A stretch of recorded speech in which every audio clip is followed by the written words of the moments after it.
The Grey Stone Key. The day Dorian Marsh's carriage disappeared around the bend in the road, Eleanor understood with perfect clarity what she had left. No roof, no money, no name that meant anything anymore. 3 children holding the edges of her morning dress, and a thin, bony pig named Moses tied to a post by the roadside, watching the whole thing with his small black eyes, as if even he understood the cruelty of the moment.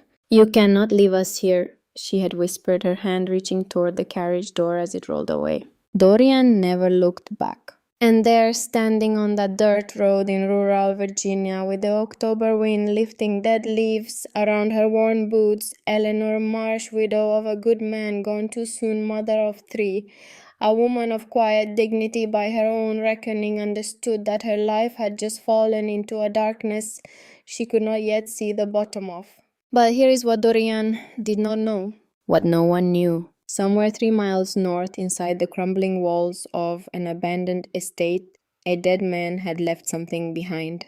Not gold, not land. A key. And that key was waiting for exactly the kind of woman who had nothing left to lose and everything left to protect. The carriage did not slow down.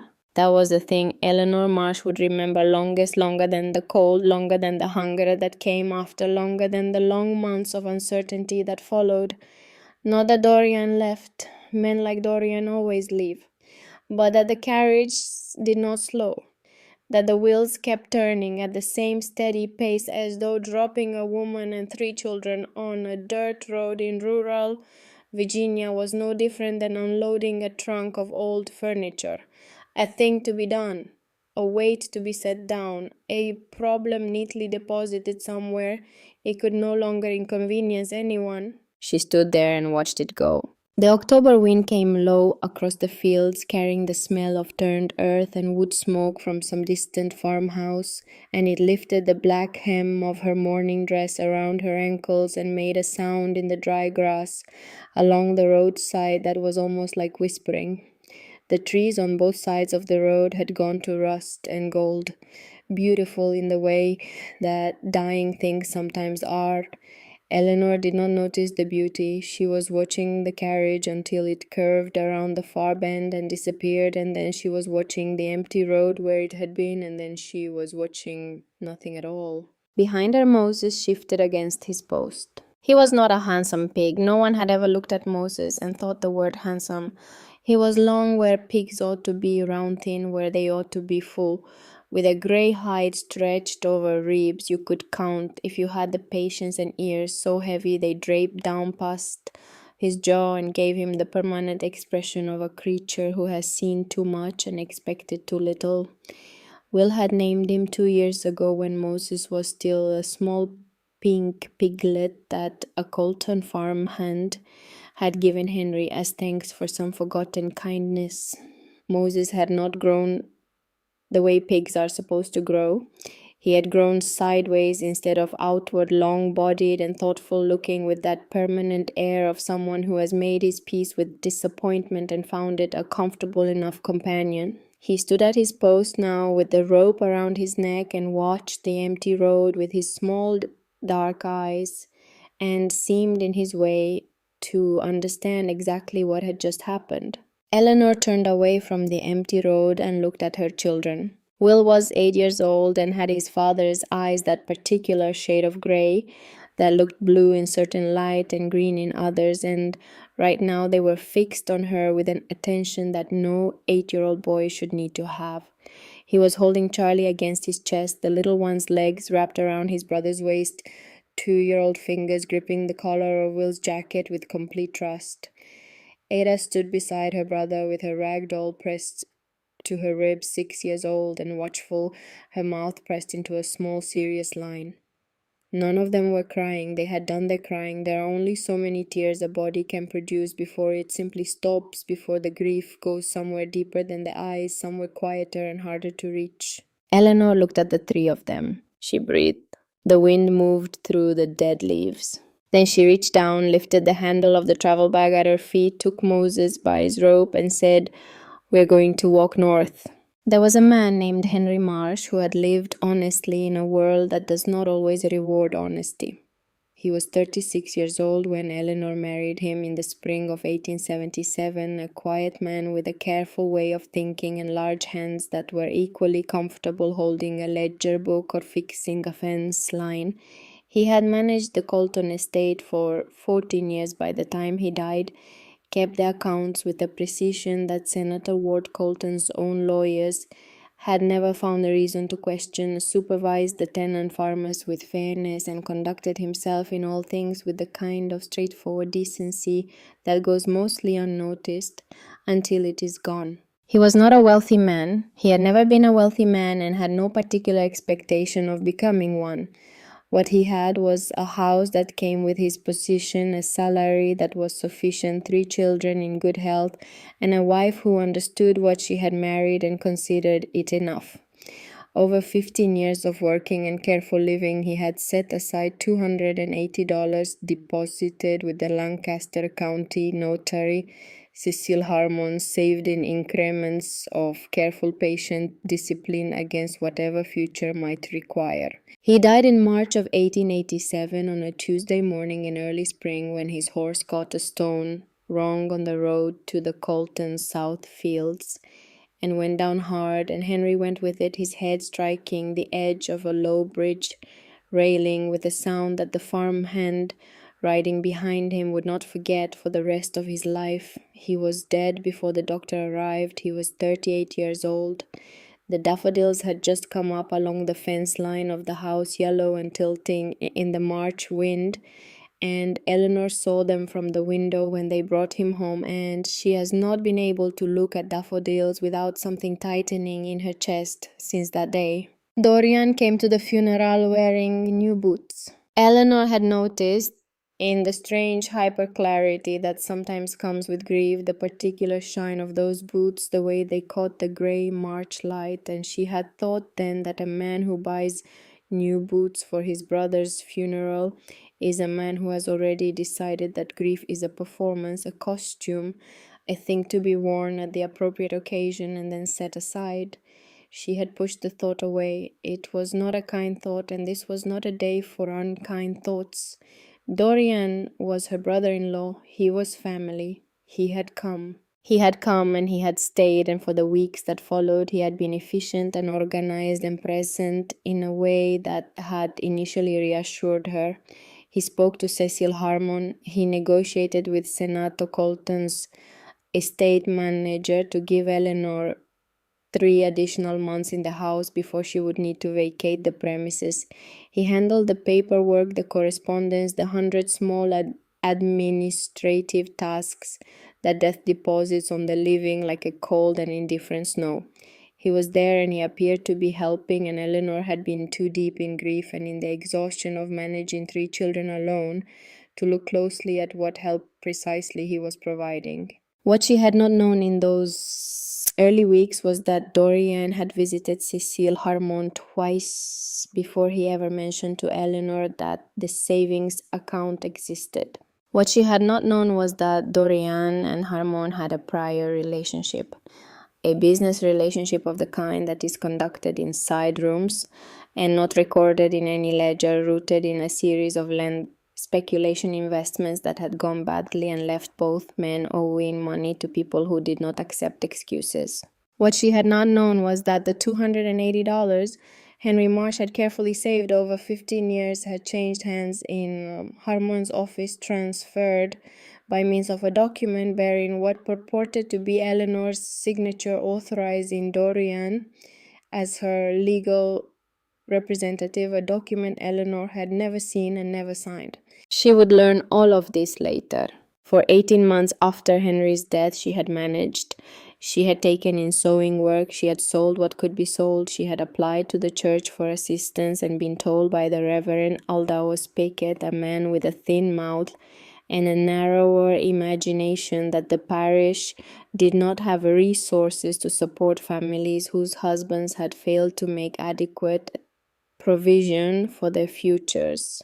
Eleanor had looked at him for a long moment after that sentence and then thanked him for his time and walked out into the cold air and stood on the church steps and breathed until the anger settled back into something she could carry. The letter to her sister in Richmond had gone unanswered.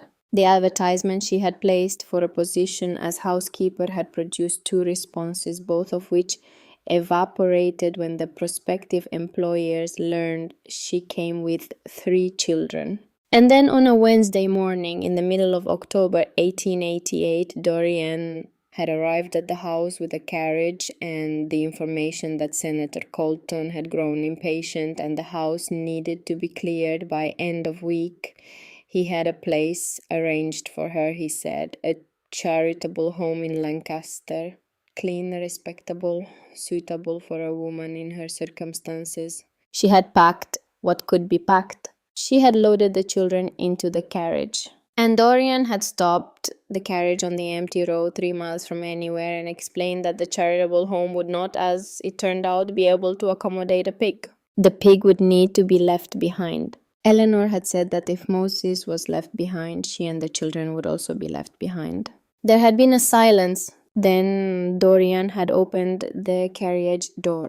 Just before he gave the order to drive on, standing half in and half out of the carriage with his new boots on the step, he had said, "Henry didn't leave you anything, Eleanor. There was nothing to leave." And he had looked at her when he said it with the particular flatness of a man reciting a fact, not apologizing, not explaining, simply stating. The way you state a thing you have practiced in front of a mirror until the gilt has been worn smooth enough to pass for truth. She had watched the carriage take him away, and she had stood in the cold October wind with that sentence turning over in her mind, and something had shifted, not shattered. She had passed through shattering already in March of 1887, standing at a window watching them bring Henry home. This was different. This was a small, cold, specific clarity, like light through a crack in a wall. Henry had spoken to her about the savings account 3 separate times. He had told her the amount. He had told her Harmon's name.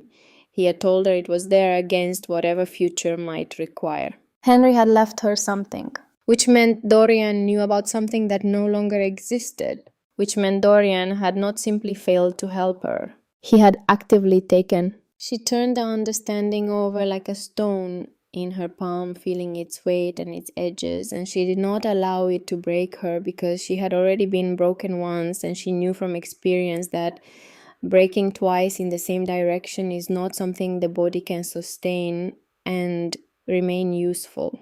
So she held the knowledge. She put it somewhere solid inside herself, and she picked up the travel bag and took Moses by his rope and told her children they were going to walk north. The road north was 3 miles of hard-packed dirt that turned to mud in the low places and then back to grit as it climbed, running between the season-stripped fields and the remnants of old stone walls put up by farmers whose names no one remembered anymore. Will walked with Charlie on his back, his brother's small hands fisted in his collar, and he did not complain. Ada walked beside Eleanor with her rag doll and did not complain either.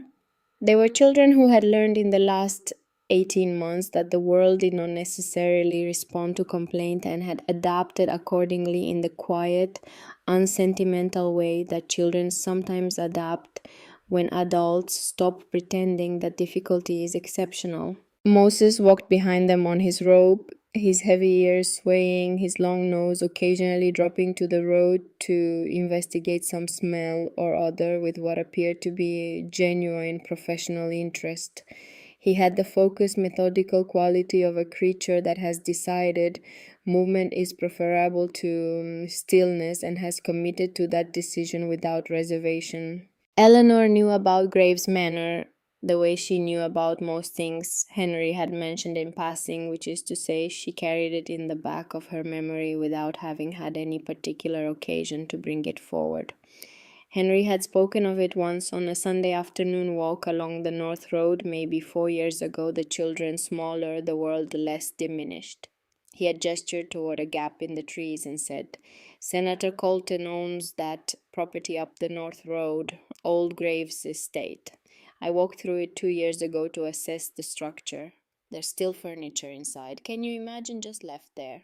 She had not been able to imagine it then. She could imagine it now. Graves Manor appeared through the trees in the late afternoon light when the sun had dropped behind the western ridge and the sky had gone to a cold pale blue. The roof of the tower came first, grey stone above the bare treetops, and then the main structure as they came through the gap in the perimeter wall, large blocks of limestone gone dark with years of weather, a great house that had been someone's ambition and was now no one's concern. The right wing had a section of collapsed roof. Ivy had done ambitious work on the eastern face, climbing with the patient determination of something that has decided this wall belongs to it. The courtyard was knee-high grass between stone flags, and a dry fountain in the center held a collection of dead leaves and one small and determined sapling that had taken root in the basin unbothered by the improbability of its location. The gate chain was old. Will found a loose stone in the wall and applied it to the chain's rusted mechanism with the particular focus of a boy who has decided that an obstacle is simply an engineering problem. And after 3 applications, the mechanism gave way with a sound like a formal complaint and the gate pushed open. Inside, the main door was swollen with decades of humidity and opened only when Eleanor put her full weight against it, but it opened. The smell that came out was cold stone and old wood and the particular stillness of a place that has been closed to human presence for a very long time. A smell that is not quite decay, more like suspension, like a held breath that has been held for 30 years and is finally gratefully released. She held the door and looked at what was inside. The entrance hall was large, stone floored, with a staircase of the same grey stone climbing to a landing above. On the walls, portraits in heavy frames were visible through layers of cobweb and dust.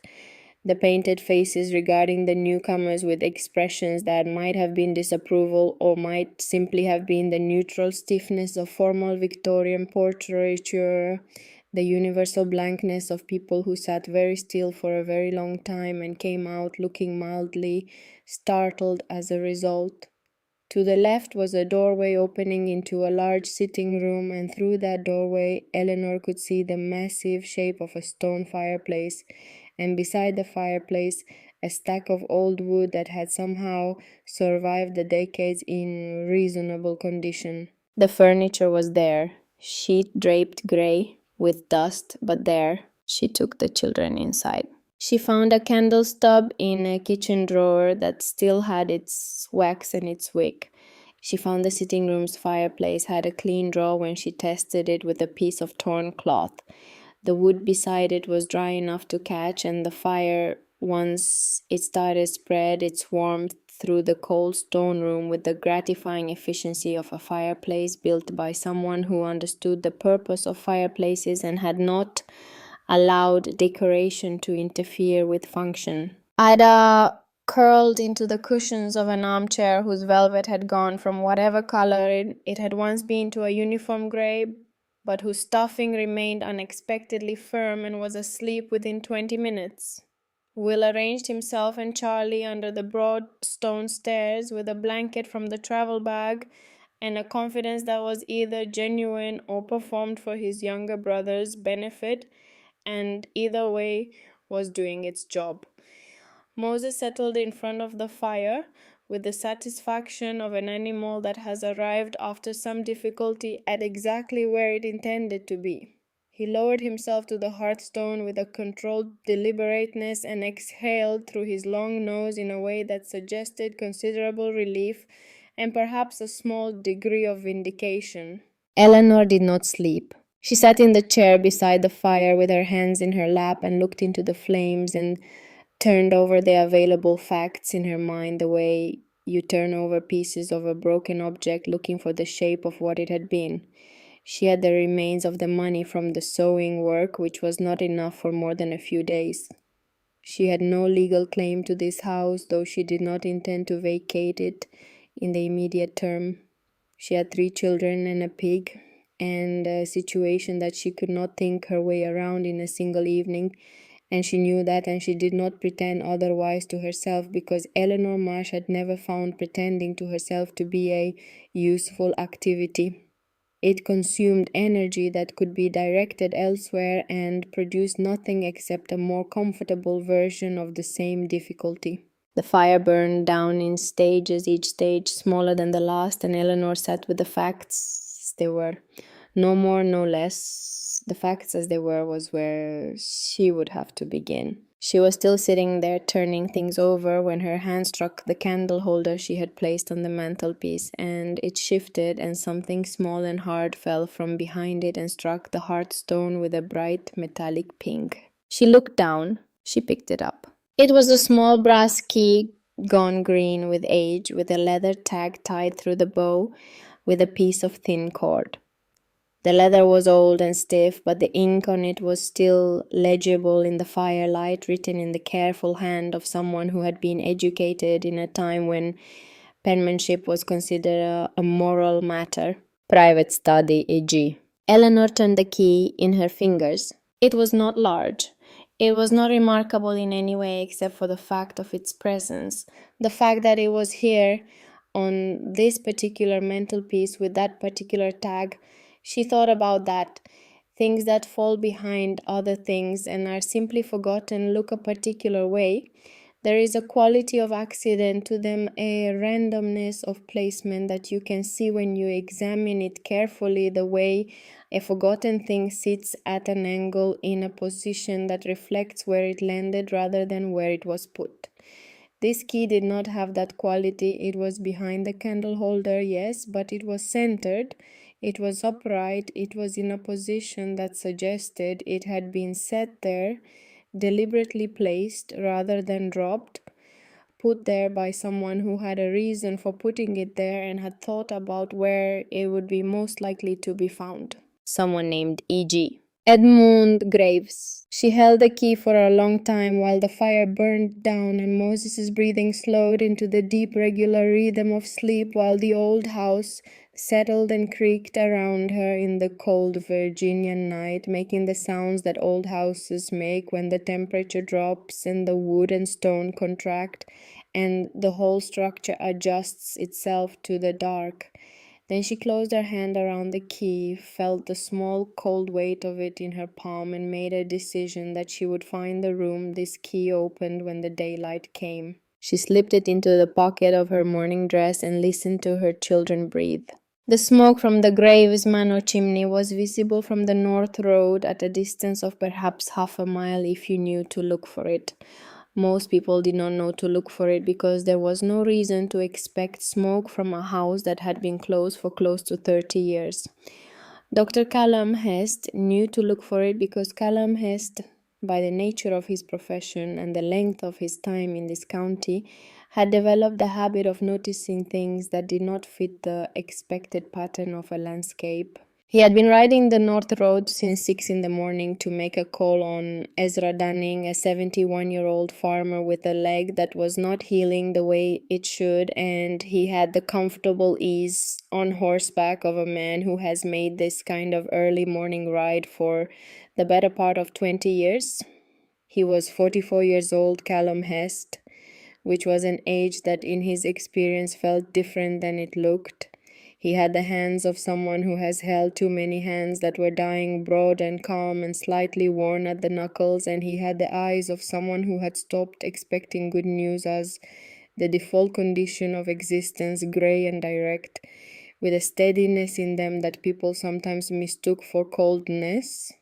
And that was in fact something closer to the opposite, a kind of watchfulness that comes from caring too much about what you see to allow yourself the luxury of looking away from it. He saw the smoke. He stopped his horse at the gap in the perimeter wall and sat for a moment looking at it. It was not the smoke of something left burning or of a vagrant passing the night. It was the steady, regular smoke of a fire tended over hours, fed deliberately, a fire kept for warmth and not merely for light. Someone was in that house, someone who had been in it since at least last night, someone who intended it seemed to remain. He had a patient waiting in the other direction and he was aware of it. He got down from his horse. He found her in the courtyard, this woman in black, attempting to secure a length of rope to the base of the dry fountain in a way that would give the thin grey pig attached to it enough freedom to graze on the courtyard grass without being able to reach the open gate. The pig was engaged in what appeared to be an active negotiation with these constraints, moving in the permitted direction with apparent compliance and then applying diagonal pressure in the direction of the gate with the strategic patience of an animal that has learned to play a long game and is not discouraged by temporary setbacks. She looked up when Hest came through the gate. He had his hat in his hand by that point, which was instinct more than planning, and he was aware of what he must look like, a stranger walking into a property he had no particular right to enter, and he said, "Good morning, I'm Dr. Callum Hest. I saw the smoke." She looked at him. She was perhaps 34, dressed in morning clothes that had seen their best days some time ago, with dark hair pulled back and eyes that were grey-green and exhausted, and measuring him with a directness that was either a character trait or the product of a situation in which she had no time left for anything indirect. She had the look of a woman who has been through something and has come out the other side not softer but clearer, the way certain materials become clearer under pressure. "Good morning, doctor," she said. "I'm Eleanor Marsh, widow of Henry Marsh. These are my children." She gestured toward the door of the house where 3 children had appeared in the doorway with the unhurried precision of people who had been watching through a window and decided that the newcomer was probably not a threat. The eldest boy, perhaps 8, held a toddler on his hip with the practiced ease of a child who has been doing this for long enough that it no longer requires thought. A girl of 6 stood beside him with a rag doll tucked under her arm. Eleanor said nothing else. She did not explain the circumstances. She did not apologize for being in a property that was not hers. She stood in the courtyard of a house she had no right to occupy and presented the situation as though it were the most natural arrangement in the world, and there was something in that, in the specific quality of that composure that struck Callum Hest somewhere in the center of his chest, in a way that he did not immediately catalogue or analyze, but which he would think about later, riding away on the North Road with more attention than he had given most things in recent years. "Is everyone well?" he said, "medically speaking." "We have no medical needs at present," she said, "but I thank you for asking." He looked at the smallest child, the toddler. The boy's cheeks had the particular flush of someone who had been cold and then been warm again, which was probably nothing, and which was also possibly something. The distinction between those two possibilities was something Callum Hest had been navigating for 20 years, and he had learned that the cost of assuming the former when it was the latter was considerably higher than the reverse. He did not leave immediately. He attached his horse to the fence beside the fountain, which placed it within conversational distance of Moses. The horse regarded the pig with the wariness of an animal encountering something of an uncertain category. The pig regarded the horse with the measured calm of an animal that has already categorized everything it has encountered today and found none of it particularly surprising. Neither appeared impressed by the other. Hest went inside and looked at the structure with the eye of a man who has been in enough poorly maintained buildings to know the difference between cosmetic deterioration and actual danger.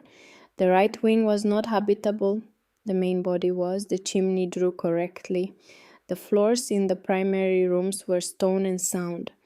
The upper rooms he tested carefully and found the left side solid, the right side questionable.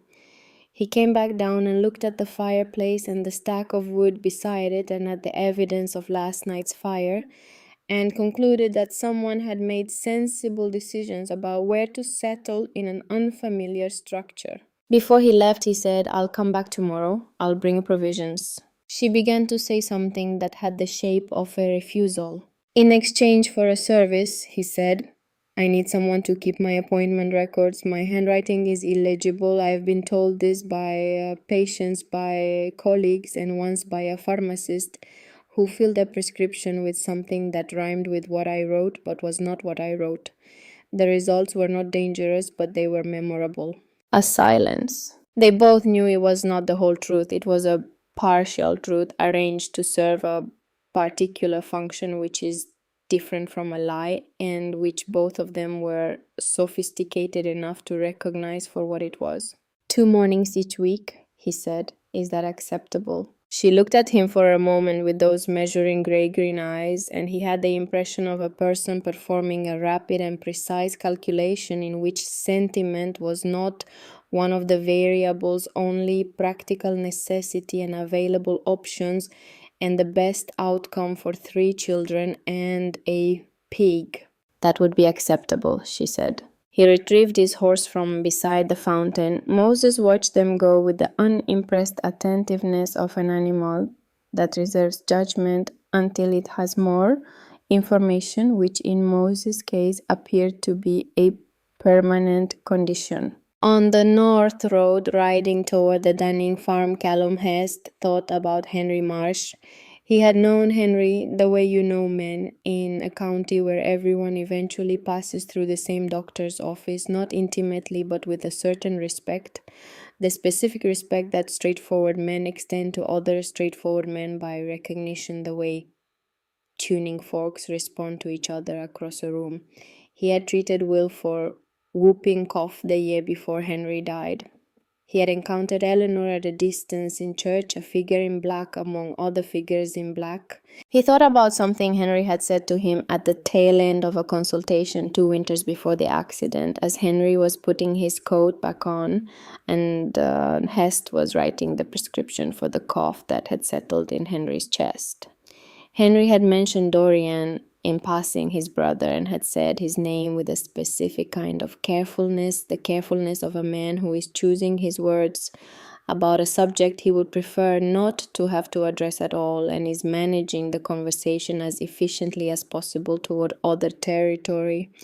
And he had said with the particular economy of a man who has edited something down to its most essential form. My brother is a man you'd want to keep your eye on, doctor, not that it matters, but... He had left the sentence there unfinished, as though the rest of it was available to any listener who cared to complete it from their own understanding. Then he had put on his coat and paid his fee and gone out into the cold. Hest had not thought of that moment since. He thought of it now. Henry Marsh had used the word careful about his own brother in the specific way you use it about a man whose character you know and do not trust, whose capacity for harm you have assessed and found it significant. Henry Marsh was dead, and Henry Marsh's widow was living in an abandoned manor house with 3 children and a long-bodied grey pig, and precisely no options that were visible from the outside. Callum Hest rode toward the Dunning farm with the steady pace of a man who has made up his mind about something without quite having decided what it is yet. And the cold Virginia morning opened ahead of him bright and indifferent, and somewhere behind him the smoke from Graves' manor chimney continued its thin patient rise into the October air, steady as a signal, persistent as a claim. And she found the study on the afternoon of the 3rd day. The house had given itself up to her gradually, room by room, the way a closed place opens when someone begins to pay it attention again, like a long-held breath slowly released.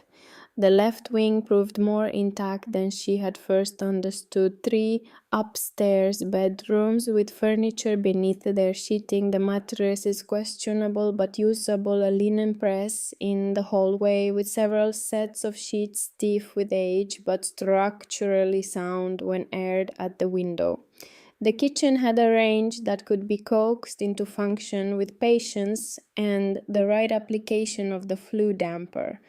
The kitchen garden, visible from the kitchen window, was 30 years of wilderness, but Moses had identified it immediately and taken up something like residence among its ruins, rooting and grazing with the expression of an entrepreneur, surveying a distressed acquisition and finding its potential encouraging. The study was at the end of the ground floor corridor, the last door on the left, a smaller room than the others with a single window looking out over what had been a formal garden and was now an architectural suggestion buried under 2 feet of tangled growth. The furniture was minimal, a writing desk of dark walnut, heavy and precise, with 3 drawers on the right side, a reading chair beside the window, a low bookcase, a lamp on a stand. 2 of the drawers opened freely, empty both of them. The third drawer, the bottom one, was locked. Eleanor stood in front of the desk and reached into the pocket of her morning dress and took out the small brass key. It fit. The lock turned with a resistance that was mostly the swelling of old wood rather than any genuine mechanical complexity, and the drawer opened, and inside it were 2 things. The first was a journal bound in dark brown leather, the initials EG pressed into the cover in a simple block stamp. The second was a sheaf of documents, perhaps a dozen sheets of folded paper bound together with a red ribbon that had kept its color despite its years, still vivid against the yellowed paper it held. Eleanor took the journal. She sat down in the reading chair beside the window where the afternoon light came through the dusty glass in long pale bars, and she opened it to the first page. The handwriting was precise and slightly forward-leaning. The hand of a man educated in the middle of the century, someone for whom penmanship had been a serious subject that carried moral weight. The ink had faded to a warm brown. The date at the top of the first page was April 3rd, 1859. Journal of Edmund Graves. Begun in the 58th year of my life in the knowledge that I have not long remaining, and in the necessity of setting down what I have done and what I have failed to do, so that it may be known when I am no longer here to say it. Eleanor read. Outside the window, the empty garden held its silence. Moses was audible somewhere in the distance, his movements through the kitchen garden undergrowth making a small rhythmic disturbance in the afternoon quiet, the sound of a creature methodically investigating everything within reach. From upstairs came the muffled sounds of the children, Will's voice and Ada's answering it, the particular domestic music of siblings occupying themselves in a new space, testing its dimensions and acoustics with the thoroughness that children apply to any new environment. She read for 3 hours without stopping. When the light began to fail and the page grew too dim to read without strain, she sat with the journal closed in her hands and looked at what she now knew, and what she now knew was enough to keep her awake for the rest of that night and for several nights to come. Edmund Graves had been a man who did a wrong thing and spent the remaining years of his life living inside the weight of it. In the autumn of 1858, facing serious financial difficulty and the prospect of losing the manor, he had sold 25 acres of riverside property to a man named Charles Colton, father of the current Senator Ward Colton, for a price that reflected the land's apparent value as ordinary bottomland, good for grazing but prone to flooding and of limited agricultural use. 17 days before the sale, a mining engineer named Harlan Webb, engaged privately by Graves, had delivered a confidential report confirming that the same 25 acres contained a substantial deposit of coal of commercial quality, accessible at manageable depth, sufficient to support profitable extraction over a period of decades. Graves had read the report. He had understood what it meant. He had signed the sale contract 11 days later. Charles Colton had received no information about the coal. Colton Mining, as it came to be called, had been operating on that land for 30 years. Graves had written in his journal in the precise fading ink of a man who has decided that honesty at this late stage costs him nothing he has not already spent. I sold Colton something worth far more than what I charged him for it, and I knew it, and I said nothing. I have told myself many things about this over the years, that I had no obligation to inform him, that a buyer ought to conduct his own investigations, that the law permitted what I did. All of these things are perhaps true in a technical sense. None of them have made it easier to sleep. But Graves had written something else. He had written about a man named Robert Wills who had worked for him as a farmhand and occasional agent in various small land matters, who had been present at certain conversations and who had been owed at the time of the Colton sale a sum of $40 for services rendered in connection with that transaction. Graves had paid him 20 and intended to pay the remainder and had not paid it. And Robert Wills had died in the winter of 1861, with the balance unpaid, and Graves had noted this in his journal, with the particular misery of a man adding an entry to a long ledger of small failures, each individually manageable and together crushing. Robert Wills. Eleanor sat very still in the reading chair as the light died outside the dusty window. She knew that name. She knew that name the way you know the names of people who existed before you, but whose existence shaped the ground you stand on without your awareness. Names carried in the family the way certain features are carried through resemblance rather than deliberate transmission. Robert Wills was her mother's father. Her maternal grandfather, dead nearly 3 decades, a man she knew only from a small photograph and from her mother's stories about a quiet, capable man who had worked his whole life with his hands and left his family very little, because that was the condition of men who worked with their hands in the Virginia countryside in the middle of the last century, who had very little to live and left it faithfully. Robert Wills, who had worked for Edmund Graves, who had stood in some room in this house 30 years ago and been promised money that was never paid.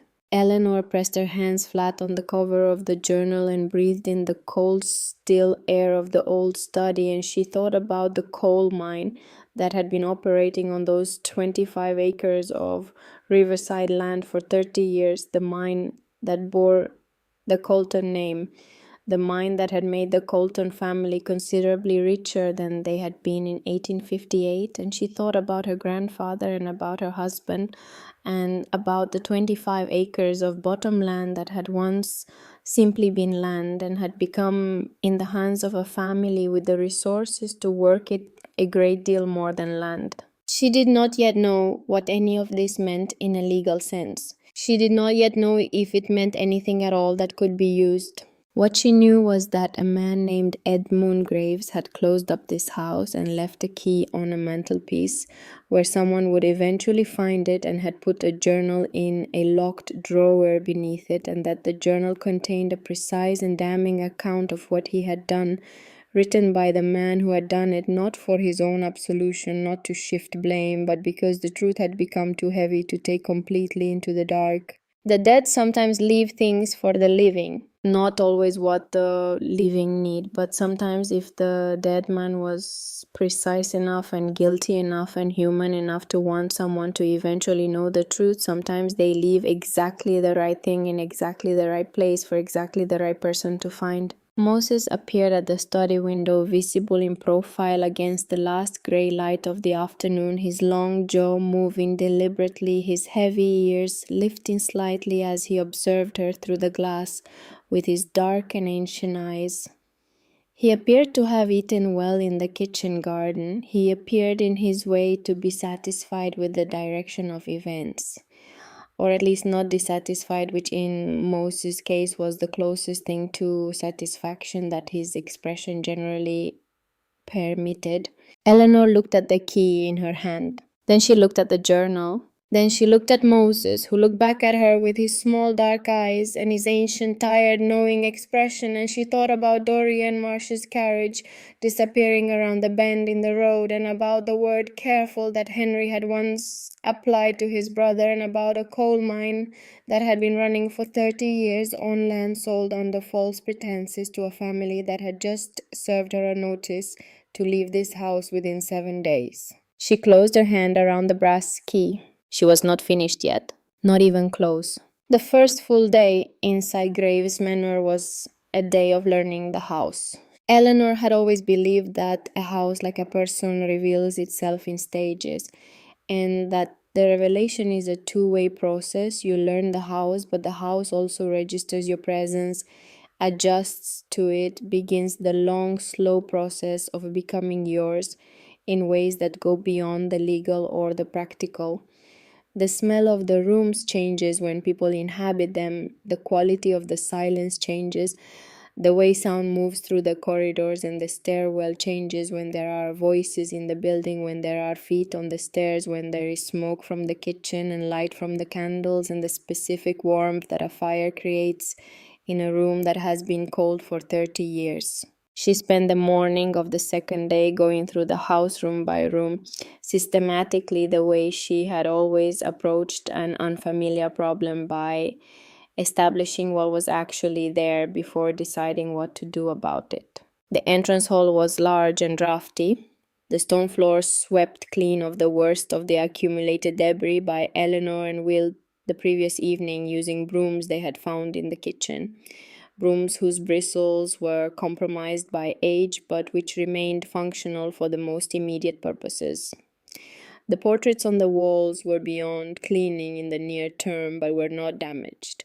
The painted faces emerging from their films of cobweb as recognizable when you looked at them closely.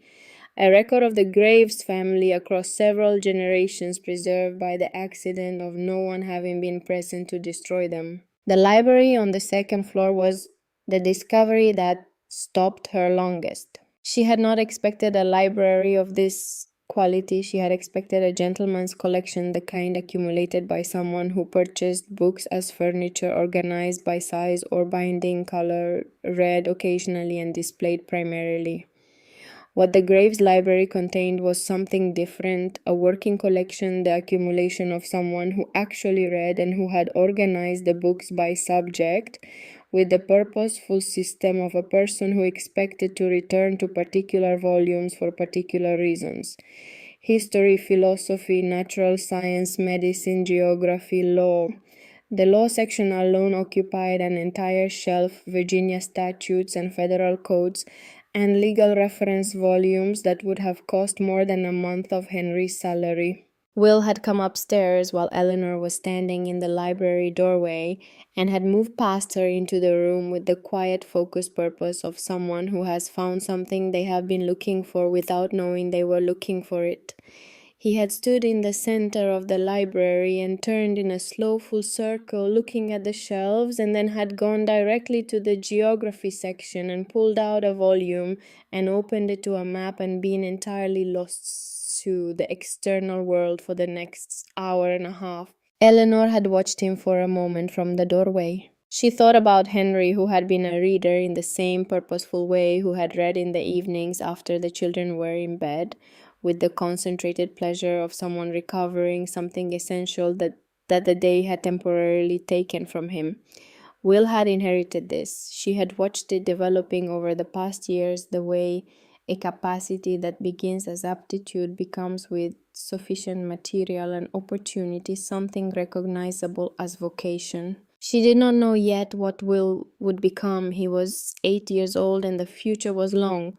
But she thought, standing in the doorway of Edmund Graves' library, in the second morning of their occupation of his house, that she was looking at the first suggestion of an answer.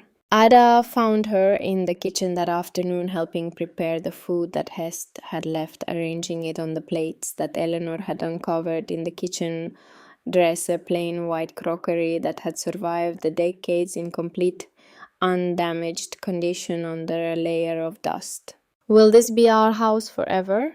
Ada asked. She was 6 years old and had the directness of a child who has learned that the world does not reliably offer the reassurance you expect, and who has decided to seek the available information rather than wait for circumstances to reveal it. Eleanor looked at her daughter, at the serious gray-green eyes that were her own eyes, in a smaller and more uncertain face.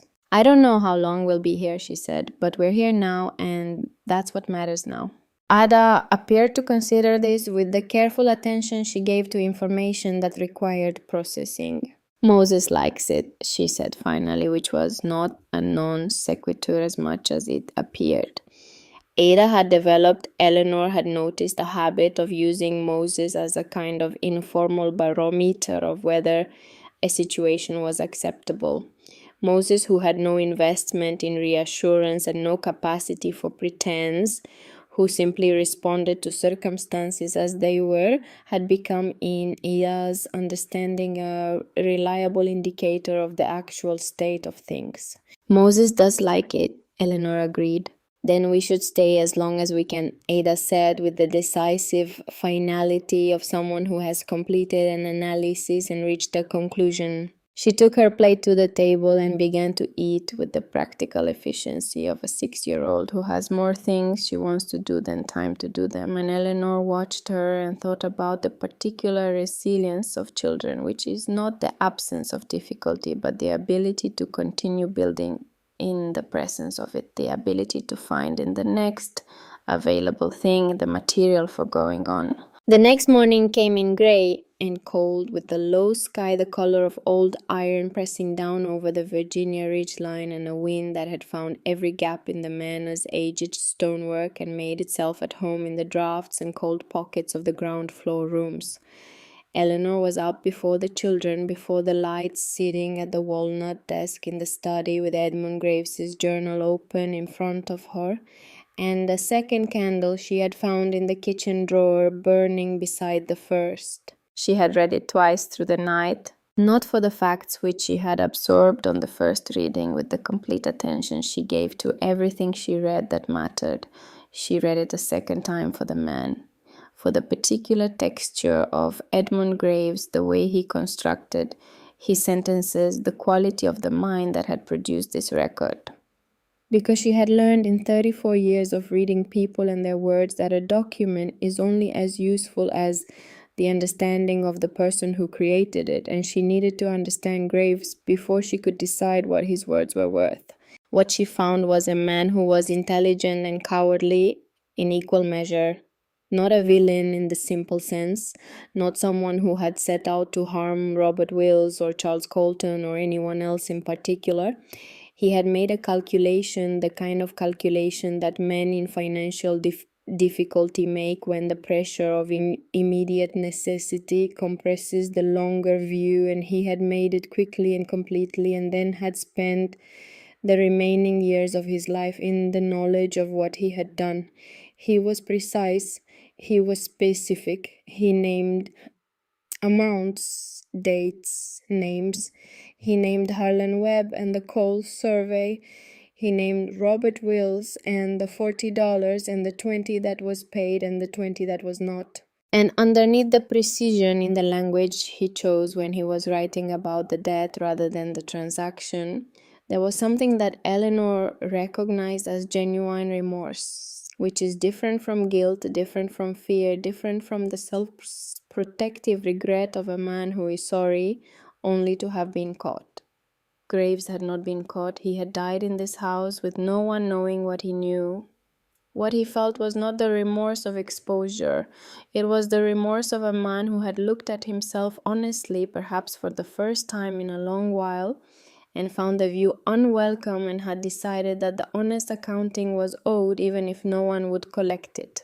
That mattered. It mattered because it meant the journal was not a self-serving document. It was not constructed to rehabilitate him or to shift blame on to others. It was what it appeared to be, which was a man writing down the truth because the truth had become too heavy to carry alone, even for a man alone in an empty house with no one left to tell it to. She read the final pages again in the early morning candlelight. Graves had written in the last entry, dated September 1860, "I have considered whether I ought to send this record to Colton or to the courts or to the Wills family. I have considered it, and I have not done it because I am old and tired, and because the machinery of doing right after so many years of not doing it has become too heavy for me to set in motion alone. I can only say that I have written it down. The key is on the mantelpiece. Whoever finds it will find this. What they do with it is no longer in my hands. I have done what I can do." Eleanor sat with that for a while. The candle burned. The wind moved through the stonework. Moses breathed his slow, deep breath in the sitting room next door, audible through the open study doorway. Then she took the sheaf of documents from the drawer and spread them on the desk, and began to go through them one by one, slowly reading each with the complete attention that documents require when you do not know yet which one will matter. Dr. Callum Hest arrived at 7:30 with bread wrapped in cloth and a portion of salt pork and a jar of preserved plums that he claimed had come from his landlady's excess stores. Eleanor accepted these without ceremony, which was the version of gratitude that she had calculated would cost her the least and communicate the most, the version that said, "I understand what this is and I receive it without debt or performance."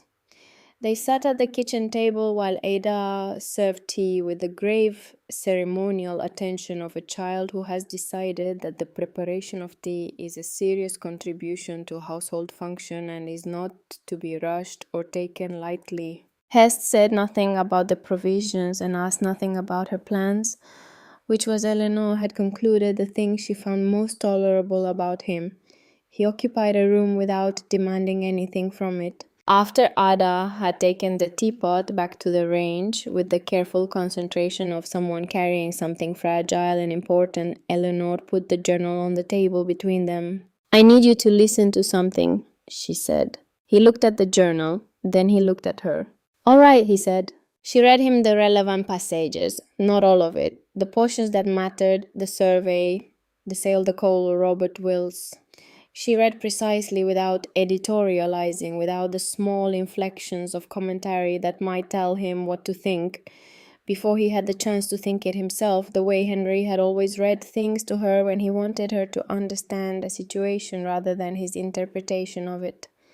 When she finished, she closed the journal and put her hands flat on the table and waited. Hest was quiet for a moment.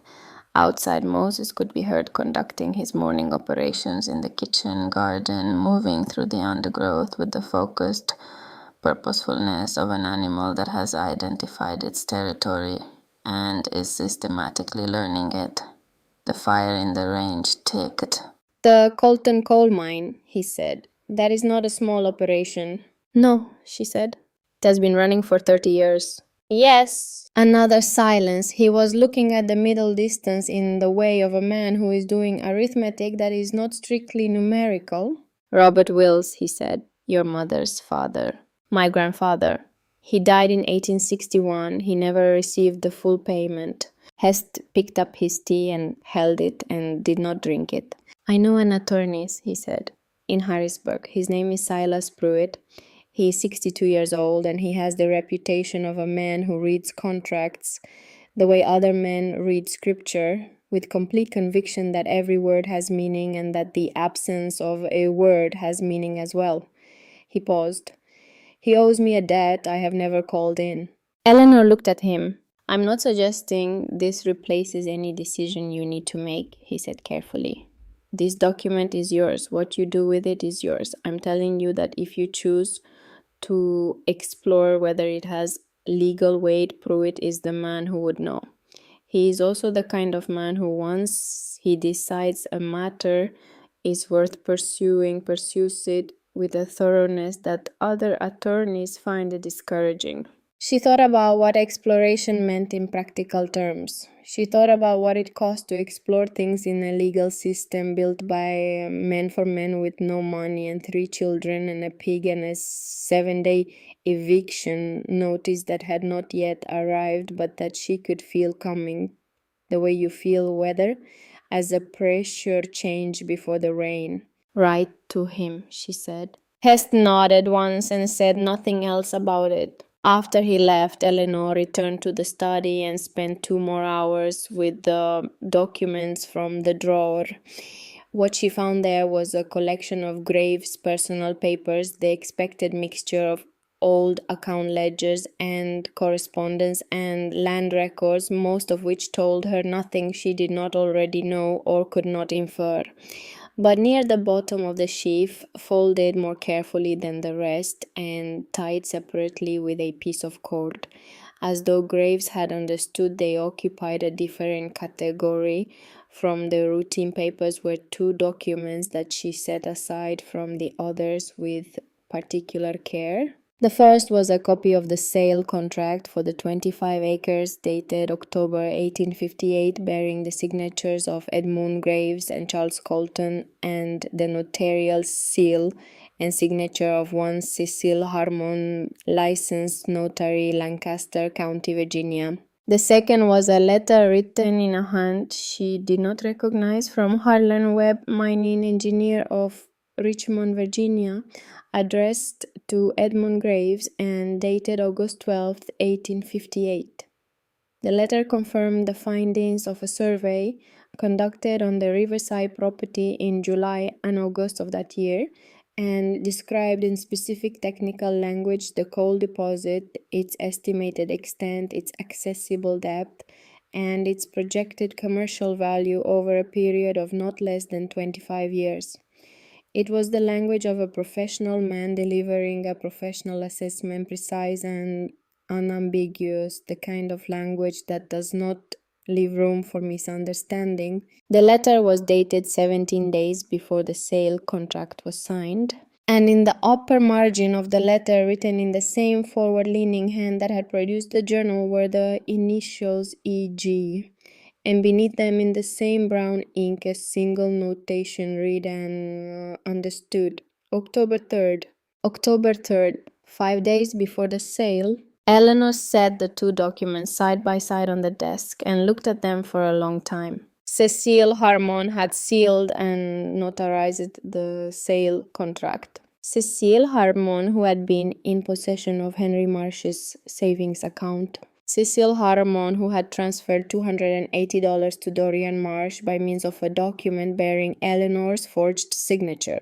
She did not know not yet whether it was coincidence or connection, but she had lived 34 years in a world where the same names appeared in the same rooms repeatedly enough to have developed a healthy skepticism about coincidence as an explanation. Coincidence happened.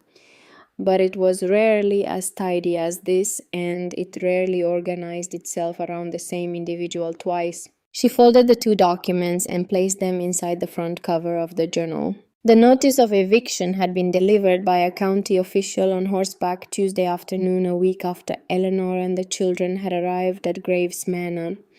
The official had the uncomfortable air of a man performing a duty he did not personally endorse, a man who has been given an instruction by someone with authority over him and is following it with the resigned competence of a person who has separated his professional function from his personal judgment. He had handed her the document without meeting her eyes and ridden away with something that might have been a relief in the set of his shoulders, as though the delivery itself had been the most unpleasant part, and he was glad to have it behind him. 7 days. Vacate the premises or face legal proceedings at the instruction of the property's owner, Senator Ward Colton of Lancaster County. She had read it once, folded it, and put it in her apron pocket. She had not mentioned it to the children. She had mentioned it that evening to Hest, who had arrived for what had become a daily morning visit and had stayed into the afternoon to help Will identify the source of a draft coming through the upper left bedroom floor, a project that Will had been conducting with systematic thoroughness and that Hest had joined with the practical attention of a man who has spent his professional life diagnosing things that don't function correctly and has found the skill transfers to structures as well as bodies. Hest had read the notice with the same expression he had worn reading the journal, the expression of a man processing information without committing to a reaction before he had finished processing all of it. Pruitt will come, he said. I've had a reply. He'll be here within the week. That may not be within the 7 days. He's leaving tomorrow morning. She had looked at him. I wrote to him the same day you asked me to, he said, not with any pride in it, simply as a fact being stated, a clarification of the timeline. She said nothing to that. What she thought, looking at Callum Hest in the thin afternoon light of the Graves Manor sitting room, was that he was a more useful man than his appearance immediately suggested, and that this was not the first time she had thought it. He had a quality of quiet competence that operated without announcement, which was different from the men who tell you what they are going to do and then do it, and different again from the men who tell you what they have done and expect credit. Hest simply did things and mentioned them afterward if the mention was necessary. What she did not know on the Tuesday that the eviction notice arrived was that the notice had been set in motion not purely by Senator Colton's impatience with unauthorized occupants on his property, but by a visit that Dorian Marsh had paid to Colton's house on the previous Saturday morning. Dorian had learned of Eleanor's presence at Graves Manor through a farrier in the village named Pete Gruber, who had seen Hest's horse tied at the manor gate 2 mornings running, and had mentioned it at the feed store with the mild curiosity of someone noting an anomaly without attaching particular significance to it. The information had traveled the 6 miles to Dorian's lodgings in Lancaster with the efficient velocity of small county gossip, carried by the same mechanism that has always carried such things from one person to the next, each repetition adding a small degree of certainty to what began as observation. The information itself had not alarmed Dorian. Eleanor in an abandoned house was no particular threat to anyone, and if she chose to live in the ruin until Colton's patience ran out and she was removed, that was her prerogative and her problem, and it would resolve itself without his involvement. What had alarmed him was the letter from Cecile Harmon that had arrived the same morning, written in Harmon's cramped, precise hand, and notable for the fact that Harmon, who was by nature and practice the least alarmed man Dorian had ever known, a man who conducted business in the realm of official documentation with the unruffled composure of someone who has long since decided that composure is the most useful professional tool available to him, appeared in this letter to be, if not exactly alarmed, then in a state of controlled concern that was for Harmon the equivalent of alarm in other men. Harmon had written 3 sentences. The first was that he had heard Eleanor Marsh was living in Graves Manor. The second was that the Graves Manor property records, to his knowledge, contained certain documents relevant to a transaction he had notarized in 1858. The third was that if any person were to examine those records with sufficient attention, questions might arise regarding the notarial certification of that transaction, questions that would be professionally and personally uncomfortable for all parties.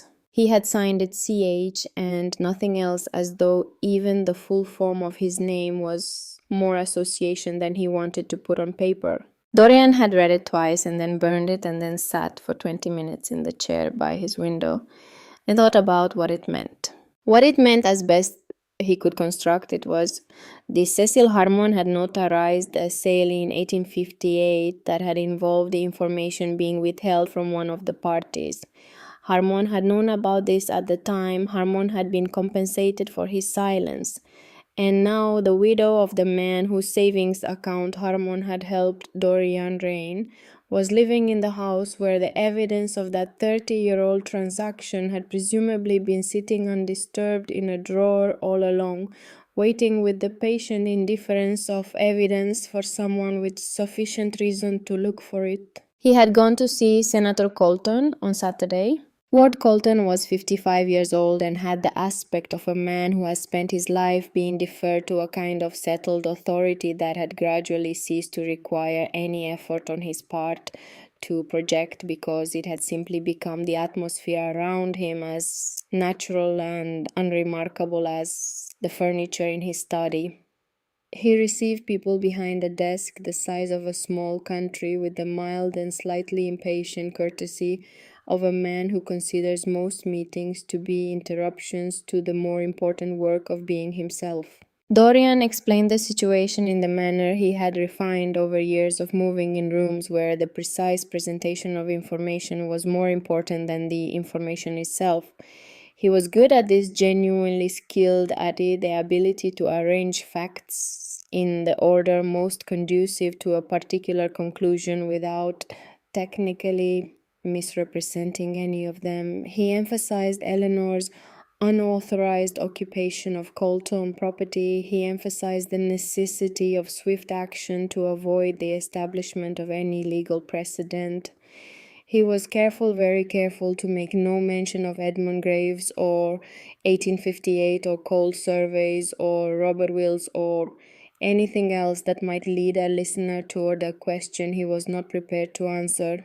Colton had listened with his fingers laced on the desk and then had summoned his estate manager and given the instruction for the eviction notice to be delivered within 24 hours. Simple, efficient, the way powerful men solve problems that have not yet been explained to them correctly. Dorian had ridden back to Lancaster with the particular satisfaction of a man who has moved a large piece with a small effort and had not allowed himself to think too carefully about what would happen if Eleanor had already found what Harmon was worried about. On the 5th day of the 7, with 48 hours remaining on the eviction notice, Silas Pruitt arrived at Graves Manor in a two-horse carriage driven by a young man who appeared to serve as both driver and traveling secretary, and who carried Pruitt's leather document case with the careful attention of someone transporting something that might go off if mishandled. Pruitt was 62 years old and did not look it in any direction. He was not vigorous in the way of a younger man pretending to be younger, nor diminished in the way of an older man who has made peace with diminishment. He was simply Pruitt, a compact man with white hair cut close to his head and spectacles with thin metal frames and the quality of absolute stillness that some people carry the way others carry agitation as a default condition of being in the world rather than something that requires maintenance. He moved without waste. He spoke without excess. He looked at a room when he entered it the way Eleanor had noticed Hest looked at a room, with the specific attentiveness of a professional whose profession requires him to see things accurately rather than as he expects or hopes them to be.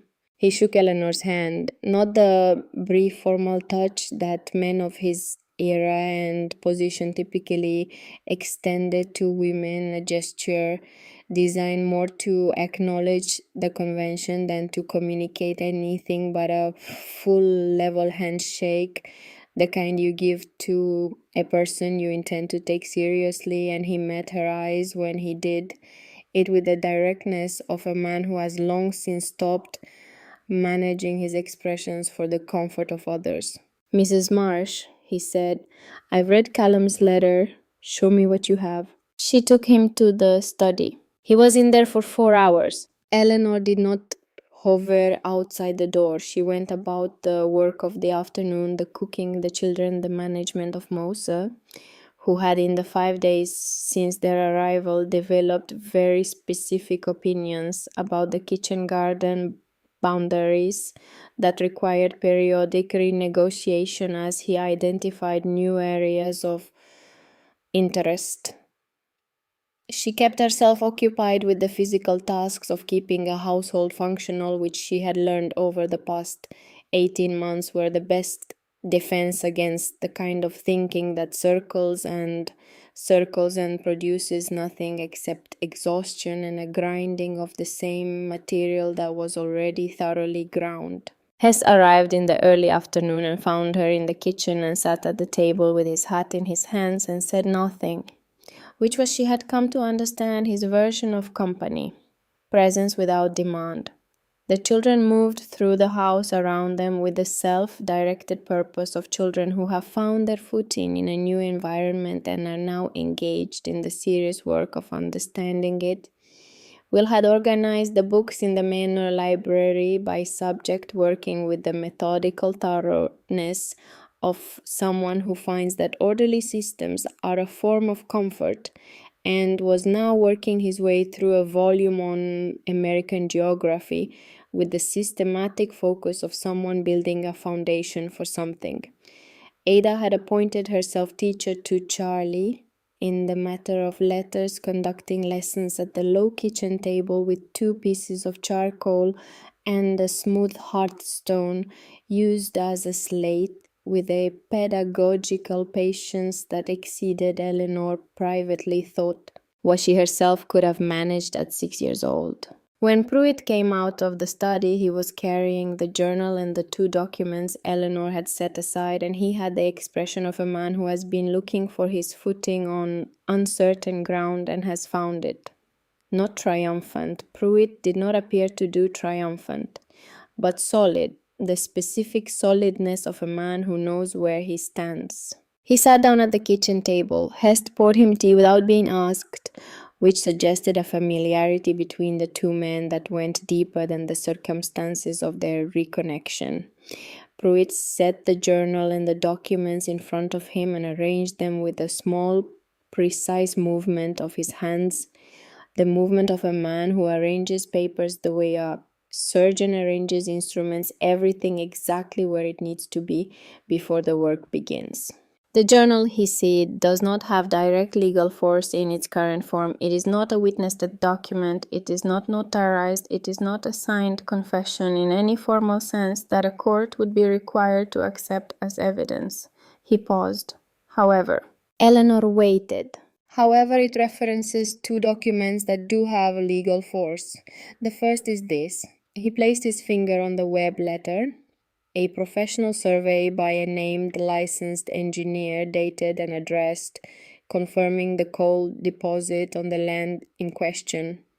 Written 17 days before the sale, with Graves' notation indicating he read it 5 days before signing the contract. His finger moved to the sale contract. And the second is this.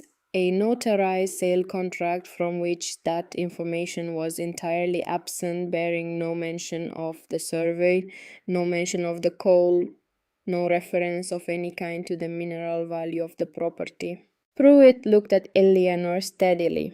In Virginia law, a material omission in a property transaction where one party possesses information that would substantially alter the other party's assessment of the property's value can constitute grounds to challenge the validity of the transaction. It is not a simple case. 30 years have passed. Charles Colton is dead. Edmund Graves is dead. He removed his spectacles and held them. But Cecil Harmon is not dead, and this is his seal and his signature on this contract. And Harmon certifying this transaction as complete and properly disclosed when he was in possession by the very nature of his role as the notary who prepared the documents of information that suggests it was not is a very different matter than what Graves did. Graves was a private party. Harmon was an officer of a legal process with specific professional obligations. Hest leaned forward slightly. Can you demonstrate that Harmon knew about the survey? I cannot demonstrate it today, Pruitt said. What I can tell you is that a notary who prepares a property sale transaction is professionally required to ensure all material information is disclosed to both parties. The question of whether Harmon was aware of the Webb report is a question a court would be very interested in examining. He looked at Eleanor. And that interest, Mrs. Marsh, is precisely what we need. Not a verdict, not yet. An interest. Eleanor sat with her hands in her lap and looked at the 2 documents on the table. She thought about Cecil Harmon, about the $280 that had left Henry's account by means of a document she had never signed, about the notarial seal on the sale contract and the 30 years between the 2 events, and the thread of a single name running through them, connecting things that should not be connected, binding together crimes had been separated by decades under the apparent safety of time. There is something else you should know, she said. She told him about Henry's savings account, about the forged authorization, about Dorian and the 2 visits to Harmon before he had mentioned the savings to Eleanor at all. She told it as she had come to understand it, in sequence, without drama, the way you present information when the facts themselves are already dramatic enough. Pruitt listened without interruption. When she finished, he put his spectacles back on and looked at the cover of the journal for a moment. The initials E.G. in their simple block stamp, the leather worn to a shine at the corners from years of handling. The forged authorization is a criminal matter, he said, distinct from the property question but involving the same individual. Both matters involve Harmon. The two together constitute a pattern of conduct that a court or indeed a grand jury would find it very difficult to attribute to coincidence or to professional negligence alone. He looked at her. I want to write to Senator Colton.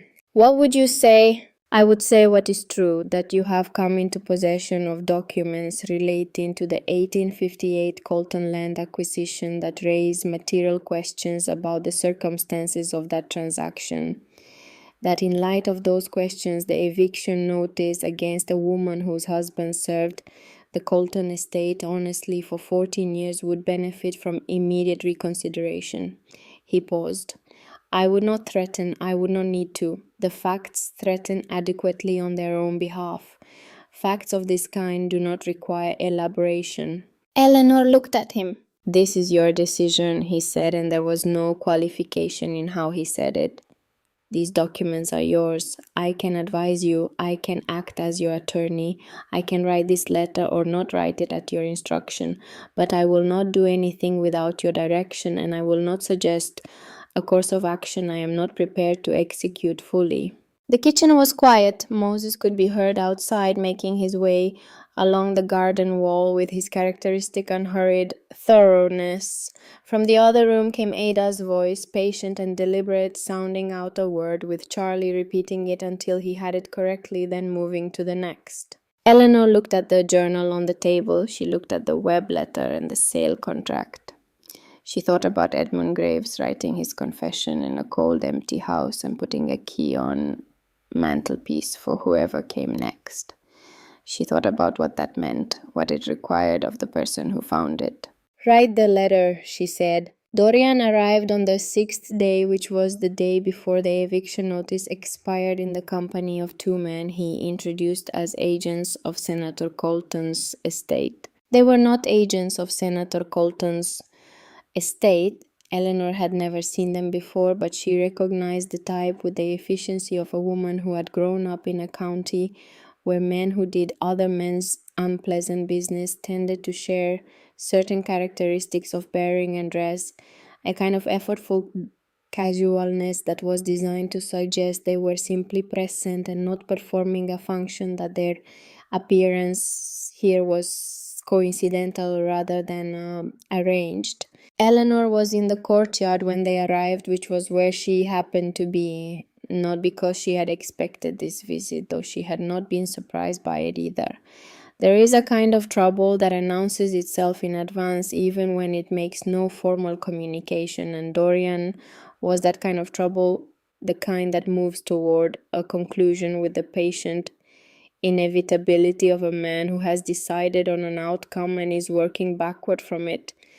Moses was tied at the fountain. The gate had been rehung by Will using tools found in the manor's outbuilding, straightened on its hinges and resecured with a new pin Will had fashioned from a piece of iron rod, and it stood open in the October morning. Dorian dismounted with the ease of a man who has rehearsed the gesture, the practiced ease of someone who understands that how you arrive somewhere communicates something about how you expect the encounter to proceed. He was wearing good clothes, which he always was, and he had the particular expression that Eleanor associated with him at his most dangerous, a kind of performed sadness, the expression of a man who is about to do something he wants you to believe he finds genuinely regrettable, who would prefer, if only things had been different, to be having an entirely different conversation. Eleanor, he said. The familiar address, as always, used as a small instrument of diminishment, calibrated to remind her of a relationship that had always been more convenient for him than for her. Not Mrs. Marsh, not sister, Eleanor. as though the formal address were a dignity she had not earned and did not require. I came because I was worried about you. This situation, all of this, it needs to end. You know that. She stood in the courtyard with her hands loose at her sides and said nothing. She had learned over the past year and a half that silence with a man like Dorian was more useful than argument, because argument engaged him and silence made him unsure of his footing. You can't stay here, he said, moving slightly to fill the space her silence created. It's not legal and it's not safe, and you know it perfectly well. I've arranged a proper place, respectable, clean. The children will be properly taken care of.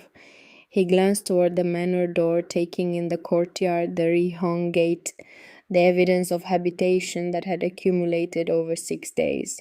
You can't raise children in a ruin, Eleanor. It's not reasonable.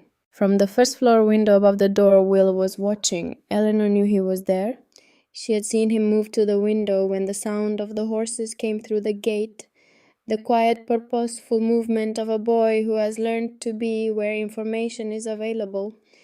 8 years old, with his father's grey eyes and his father's particular instinct for the difference between a man who meant what he said and a man who was arranging what he said to produce a particular effect. Will looked down at the scene in the courtyard for a moment. Then he said in a clear and perfectly conversational tone, the tone of someone asking a straightforward question to which he genuinely requires an answer. What about Moses? Dorian looked up at the window with the slight displacement of a man who had not accounted for this variable in his calculations. What about our things? Will continued. And the books in the library? Dorian's expression moved through something that was not quite irritation and not quite dismissal, but was somewhere in the register between them, the expression of a man being asked to account for details that he considers beneath the conversation he came to have. He looked back at Eleanor. Be reasonable, he said. The performed sadness in his voice had acquired a sharper undertone, now the edge that appears when the performance is not going as planned. Think about what's best for the children. Eleanor had been thinking about what was best for the children since March of 1887. She was quite practiced at it. She was in fact more practiced at it than she was at almost anything else. My attorney will be in contact with you before the end of the week, she said. The word attorney produced a change in the courtyard's atmosphere that was specific and immediate, the way a change in air pressure precedes weather. The two men behind Dorian exchanged the kind of glance that people exchange when a conversation has departed from the script they were given. Dorian himself went still for just a fraction of a second, longer than a casual reaction would account for, still in the way of a man whose internal machinery has encountered something it was not prepared for and is adjusting. You don't have an attorney, he said. Silas Pruitt of Harrisburg, she said. I expect you may know the name. She watched it land. Silas Pruitt of Harrisburg was a name that anyone who operated in the legal and property circles of Virginia and Pennsylvania had encountered either directly or by reputation. He was the kind of attorney whose involvement in a matter changed the fundamental character of that matter, not because he was aggressive or theatrical, because he was neither, but because he was precise and thorough and had over 40 years of practice, established a reputation for being correct in a way that very few people are allowed to establish reputations for being correct, which is to say that his assessments had been tested in courts of law on numerous occasions and had generally held. Dorian's jaw tightened slightly. The quality of confidence that had been present when he rode through the gate had not left his face exactly, but something in it had changed. Some density or solidity that had been there before was now slightly diminished. I'll be in contact with you through Pruitt, Eleanor said.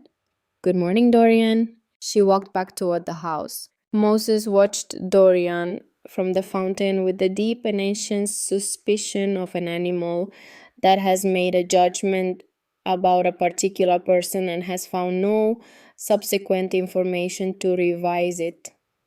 Dorian stood in the courtyard for a moment with his reins in his hand. Then he remounted and turned his horse toward the gate without speaking.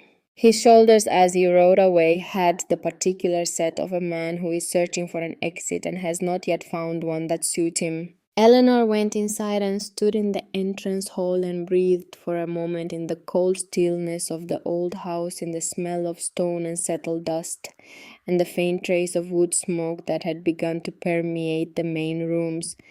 Then she went upstairs and knocked on the door of the room Will had claimed as his own, a small room at the back of the left wing with a window overlooking the kitchen garden. When he opened it, she looked at her 8-year-old son standing in the doorway with his father's gray eyes and his father's particular quality of quiet attention, the quality of someone who is always more aware of what is happening around him than he lets on. She said, "Thank you." Will appeared to consider this. "I wanted to know about Mose," he said. "I know," she said. "But also," he said, and did not finish the sentence because he was 8 years old, and some things are understood between people who have been through the same difficulty without needing to be completed aloud, because the completing of them would require acknowledging them in a way that neither party was quite ready for yet. "Yes," Eleanor said. "Also," she looked at him for a moment, this boy who had been carrying more than a boy should carry for a year and a half, who had done it without complaint and without drama, who had simply taken the weight because it was there and he was the one available to take it. Then she went back downstairs to the kitchen, where the work of the day continued as it always continued, because that was what the work of the day did. Pruitt had been working. The 4 hours he had spent in the study on the day of his arrival had not been the end of his investigation. He had, in the 2 days since, sent his traveling secretary to the Lancaster County Records Office with a list of specific documents to locate the kind of list that only a man who knows exactly what he is looking for, who has already formed a precise hypothesis about what the records should contain and is going to retrieve the evidence to confirm or refute it can produce. The secretary, a young man of about 22 named Aldridge, who appeared to have inherited Pruitt's gift for precise execution, if not yet his gift for silence, had returned on the second evening with copies of 3 documents and a summary of what the records office contained that Pruitt had not asked for but found useful.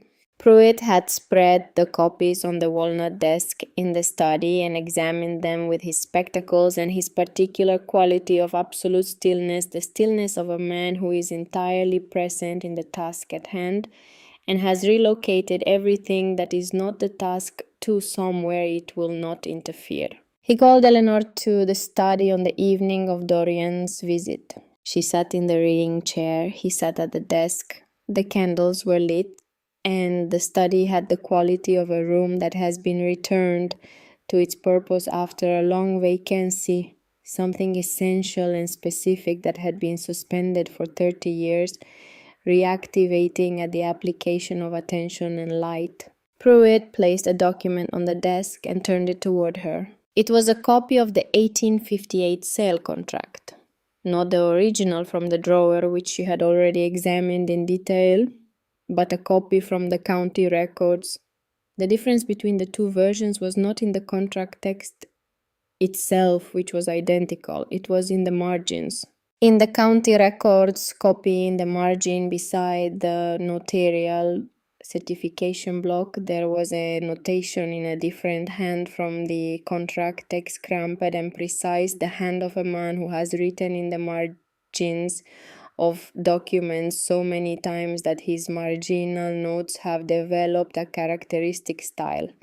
3 words and a date. Report reviewed H. October 5th. October 5th, 3 days before the sale.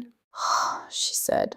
Harmon Pruitt said, "The handwriting matches his signature on the document in 6 specific characteristics that I've identified and documented. I have 3 other county records documents from the same period bearing his marginal notations for direct comparison, and the hand is consistent across all of them. This is Harmon's notation made in the county records copy of the same contract he notarized 3 days later. He paused, letting that settle. He reviewed the web report. He made a note of it. In the county records copy of the same contract, he then notarized, certifying the transaction as complete and properly disclosed. Eleanor looked at the 3 words, report reviewed, H. October 5th. Cecil Harmon had read Harlan Webb's survey. He had noted it in the margin of the county records copy. He had then notarized a sale contract in which no mention of that survey appeared, in which no reference to the cold deposit existed, certifying it as a transaction in which both parties had received all material information relevant to their decision. He had not been simply present when a fraud occurred. He had not been negligent in a way that might be attributed to oversight or haste. He had read the report, noted that he had read it, and proceeded to certify a transaction that concealed it. The notation itself was the evidence that destroyed the argument of ignorance. That was not an error. That was a choice deliberate and documented by his own hand. He was paid, Eleanor said. It was not a question. Almost certainly, Pruitt said. I have not yet found the payment record, and I may never find it. Payments of that nature tend not to be recorded in ways that are easily retrievable, but the document record as it stands, independent of any payment, establishes that Harmon had knowledge of the Webb report and certified the transaction regardless. His professional obligations required him to disclose that report or to refuse to certify the transaction. He did neither. He removed his spectacles and set them on the desk beside the documents. This, combined with the forged authorization on your husband's savings account, constitutes a pattern of conduct that is professionally indefensible and potentially criminally actionable. One instance of wrongdoing can be explained in many ways. A pattern is more difficult to explain. Eleanor sat with this for a moment. She thought about Harmon, whom she had met twice in person during the months after Henry's death, when she was still operating under the assumption that Harmon was engaged in the straightforward administration of Henry's affairs. A small, compact man with an air of municipal self-importance, the carefully maintained gravitas of a man whose authority derives entirely from his position and who is therefore meticulous about the appearance of that authority, the kind of man who builds a life out of the trust that official seals, inspiring people who need to believe in the reliability of official processes because their own situations leave them no choice but to rely on those processes. She thought about 30 years, about a man practicing his profession in the same county. For 30 years with this document in the county records, his own notation in his own hand, available to anyone with sufficient knowledge to look for it. He had never imagined anyone would look. Why would they look? The Wills family had no resources for legal investigation. Graves was dead. The manor sat empty. The notation sat in the margin of a filed document in a records office, unremarkable among thousands of other filed documents, safe in the indifference of an archive. He never imagined anyone would look, she said. No, Pruitt said. The assumption was that the information would remain buried indefinitely. Graves died. The family connection to the transaction was indirect and attenuated. The manor sat empty for 30 years. He put his spectacles back on with the deliberate movement of a man returning to work. Then you came. The candles burned. Outside, the Virginia night had gone full dark, and the wind that moved through the manor's old stonework carried the first smell of approaching rain. I want to write to Colton tomorrow, Eleanor said. I've already drafted the letter, Pruitt said. With your approval, I'll send it in the morning. Without it, I'll revise it as you direct, or I'll not send it at all. She held out her hand for it. He passed it across the desk. She read it in the candlelight, every sentence, with the attention she gave to every document she read, the same attention Henry had given to the ledgers he kept. The conviction that the words on paper are the only reliable record of what has actually been agreed to between people, and that a person who does not read carefully has consented to whatever a careful reader has put in front of them. The letter was precise and measured as she had expected from Pruitt. It set out the facts of the 1858 transaction without embellishment, the survey, the sale hormones notation in the county records, the substance of Graves' journal. It mentioned Henry Marsh's 14 years of service to the Colton estate, stated as a matter of record without commentary. It mentioned the forged authorization and the missing savings account stated with equal factual precision. And it concluded as Pruitt had described, not with a threat, because Pruitt was not a man who threatened, but with a statement of what existed and what it meant, ending with a single sentence that was as close to a threat as a precise and careful man allows himself to write without crossing a line he has decided not to cross. The sentence read, Mrs. Marsh does not seek conflict. She seeks only the stable foundation that any woman raising children in good faith and in good conscience deserves, and it is our hope that Senator Colton, on reflection, will find that granting her this foundation is considerably less costly than the alternative. Eleanor read that sentence twice. She thought about Colton receiving this letter, about his lawyers reading it, about the weight of 30 years of a coal operation sitting on the wrong side of a material omission in a notarized contract, and about what a court might make of that, and about what the newspapers might make of it if a court examined it, and about what that particular combination of things meant for a man who was a senator in 1888. She thought about Henry, who had worked 14 years for this man's estate, who had kept the accounts with precision and managed the tenants with fairness, and died on a Tuesday morning in March on the road to the South Fields, and whose widow and children had been deposited on a dirt road with a traveling bag and a thin pig, and the information that there was nothing left. She handed the letter back to Pruitt. Send it, she said. There was a quality to the days that followed that Eleanor would later find difficult to describe, precisely because it was not dramatic and not comfortable, and not any of the recognizable states that language tends to organize experience around. It was something more like suspended, the way the house itself had been suspended for 30 years, waiting for resolution that had not yet arrived. She went about the work of the household. She cooked on the kitchen range, which had helped her to understand in the first week, explaining the management of the flue and the specific relationship between the draft and the fuel that produced reliable heat rather than unpredictable behavior. She kept the fires in the primary rooms. She washed the bedding from the linen press in the basin near the kitchen pump and hung it in the long gallery of the first floor where the draught from the high windows dried it by afternoon.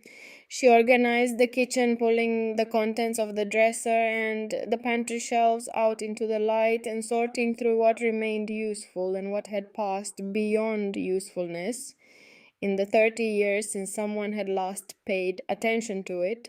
Moses supervised many of these operations from positions he had identified as providing maximum visibility with minimum effort, which was a characteristic approach. The children settled into the house with the adaptive speed of children, the ability to find in a new environment the elements that answer their particular needs, as though they bring their needs with them and the environment reconfigures itself around those needs rather than the reverse. Will had the library. Ada had her teaching station at the kitchen table and her role as Charlie's primary educator in the matter of letters and numbers, a role she had assumed with complete seriousness and was executing with the patient consistency of someone who has a method and believes in it. Charlie had Moses primarily and the small physical world of the ground floor rooms which he was exploring with the thorough incompleteness of a 2-year-old who has not yet learned that some things are not meant to be climbed. Eleanor watched all of it and did not interfere more than was necessary because she had learned early that the work of keeping children alive and developing was largely the work of providing conditions and then removing yourself from the way. Hest came every day. The appointment records, which had been the nominal purpose of the arrangement, were in practice a 10-minute task that Eleanor dispatched efficiently at the beginning of each of his visits. The morning's consultations recorded in her clear, precise hand the dates and patient names and notations organized with the same care she brought to any documentation that would need to be referred to later. This took, as she had estimated it would, about a tenth of the time he spent at the manor. The rest of the time he spent in the house in the company of the household. He and Will had the conversation one morning about the geographic formation of Virginia that began as a question Will had from his reading and extended by the natural expansion of genuine interest through the geology of the region and into the natural history of the Appalachian Range, and from there into the history of human settlement in the valley below the ridgeline. Hess knew more than Eleanor had expected him to know about these subjects, or rather she had expected him to know about medicine, and had not thought carefully about the fact that a man who has lived in a county for 20 years and ridden its roads in all seasons and attended its people through illness and recovery and death, and who has the habits of attention and curiosity that had first led him to dismount at the side of an anomalous column of smoke, would accumulate a considerable and varied knowledge of his landscape and its history. Will listened to him with the complete focused attention that Will gave to information he found genuinely interesting, which was distinct from the polite attention he gave to information he found merely useful.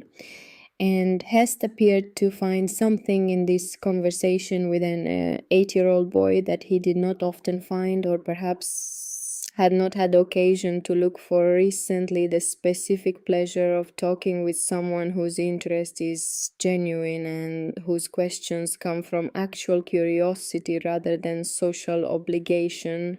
Eleanor watched this from across the kitchen where she was doing work that did not require her full attention, and she thought about the quality of attentiveness in people, how it is one of the things that you cannot perform convincingly over a sustained period because it requires an actual internal state to sustain it, and how Hest's attentiveness to the children and to the household and to what she was actually saying rather than what he expected her to say was something she had come to rely on in a way she had not fully registered until she noticed herself registering it.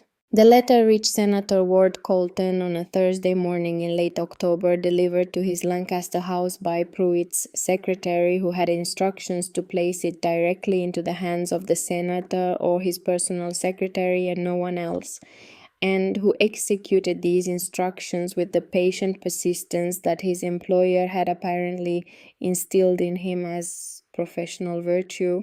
Colton read it in his study. He read it once quickly, the way a man reads something that has arrived with an unfamiliar weight, scanning for the shape of the problem before attending to its details. Then he set it down and looked at the window for a moment at the October morning going about its ordinary business outside the glass. And then he picked it up and read it again slowly, this time with the care of a man who has decided that this particular document requires his full attention and that his full attention is what it is going to receive. Then he called for his attorney. His attorney was a man named Gerald Foss, 60 years old, thorough, the kind of lawyer who has made a career in a prosperous county by being reliably useful to prosperous men, by understanding what they need before they articulate it and providing it with the minimum of disruption to their understanding of themselves. Foss arrived within the hour and read the letter at Colton's desk, while Colton stood at the window with his hands behind his back, a posture that in Colton generally indicated that he was waiting for information that he expected he was not going to enjoy. "How serious is this?" Colton said. Foss took his time answering, which was itself an answer of a kind, the kind that a man gives when the honest answer requires some preparation to deliver. The survey document is genuine, Foss said. The web letter, if it exists as described, is genuine.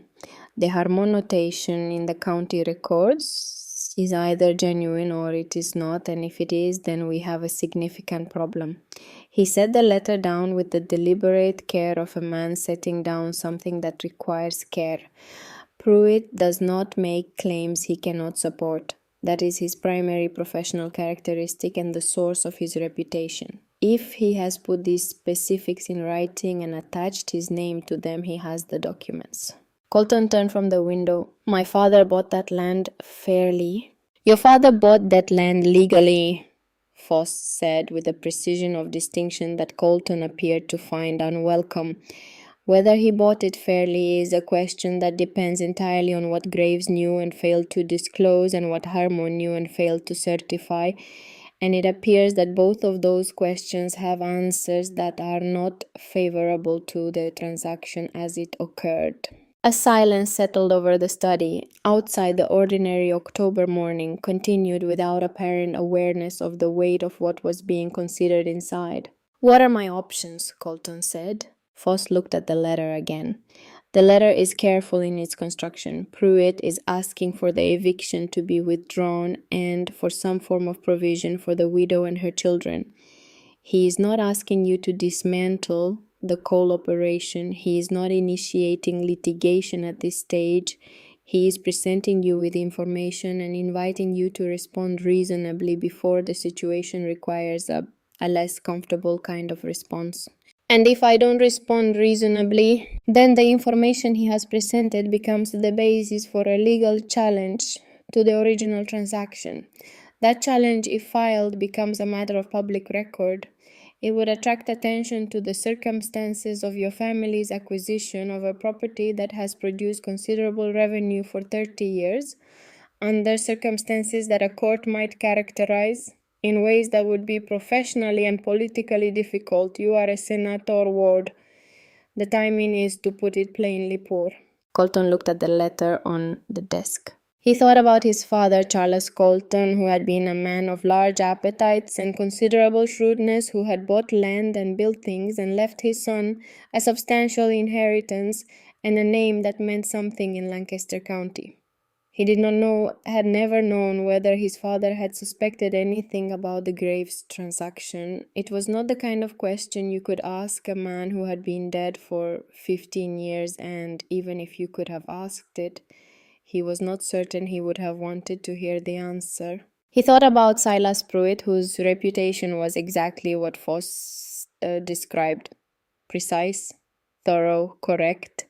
The kind of man who, in Colton's experience, was the worst possible opponent in a situation like this because he did not overreach and he did not bluff and he did not make the kind of mistake that gave you room to reframe the argument in your favor. He thought about the coal mine, which ran 6 days a week and employed 40 men and had been producing revenue since before Ward Colton was old enough to manage it himself, and about what it would mean for that mine to become the subject of a public legal proceeding in which the word fraud appeared in the documents. He thought about a woman in a ruined manor house with 3 children and a thin grey pig. The calculus was not complicated. Draft a response, he said. Tell Pruitt we are prepared to discuss a reasonable accommodation. Eviction notice withdrawn as of today. I want a meeting within the week. Eleanor received Colton's response on Friday morning, the day before the eviction notice would have expired. She was in the kitchen when Pruitt brought it to her, his morning cup of tea cooling at his elbow, with the patient acceptance of tea that has been forgotten in favor of more pressing matters. The document held with the characteristic care he gave all documents, as though paper itself were a substance that rewarded careful handling. She read it at the kitchen table while Moses observed from the kitchen doorway, which Ada had left ajar in the way that children leave doors ajar when they have decided that a particular animal has residential rights to a particular space and that the door's function is therefore merely advisory. The response was what Pruitt had predicted: withdrawal of the eviction notice effective immediately, a request for a meeting to discuss the terms of an accommodation. The language was Foss's language, careful and non-committal, the language of a man preserving as many options as possible while still moving in a direction. She set it down. He'll want to minimize, she said. Yes, Pruitt said. That is what powerful men do when they cannot win outright. They negotiate the size and terms of their retreat, and they frame the retreat as a voluntary gesture of goodwill rather than a capitulation to circumstances.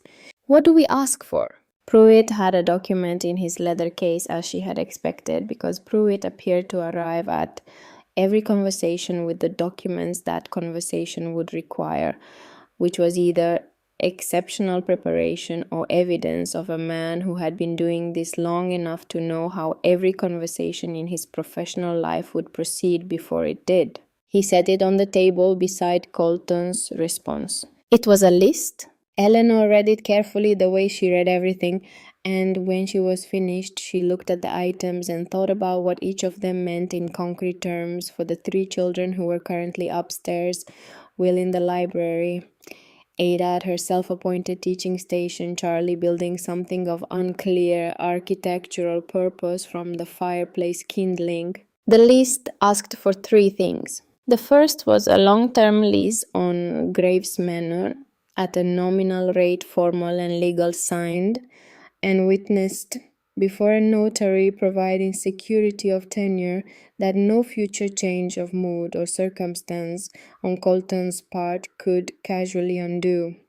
The second was a payment in compensation for Henry Marsh's services to the Colton estate, acknowledged without directly admitting the nature of the wrong being compensated.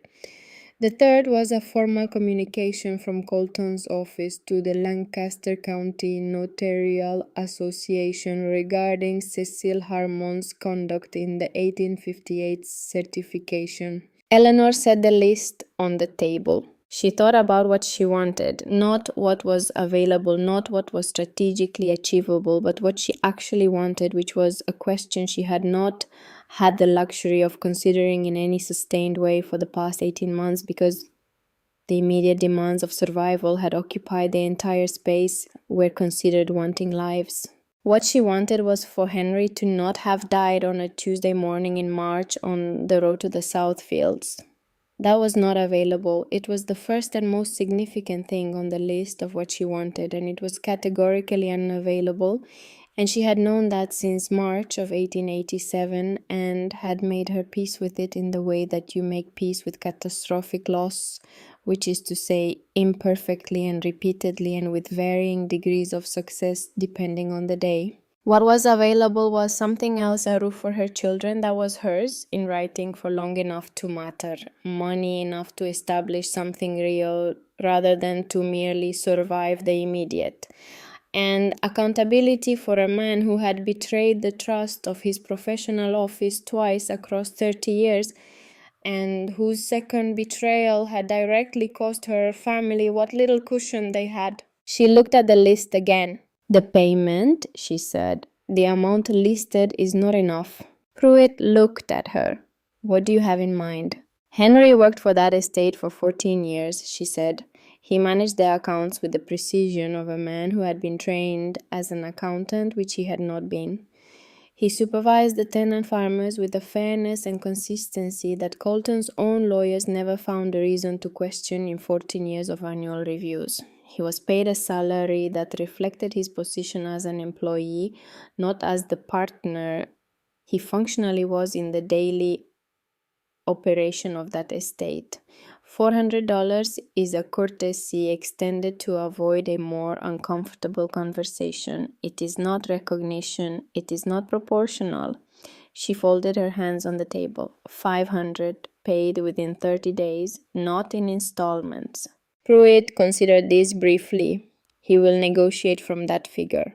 He can negotiate from 500 downward if he chooses to, but 500 is where we begin and we do not begin below it.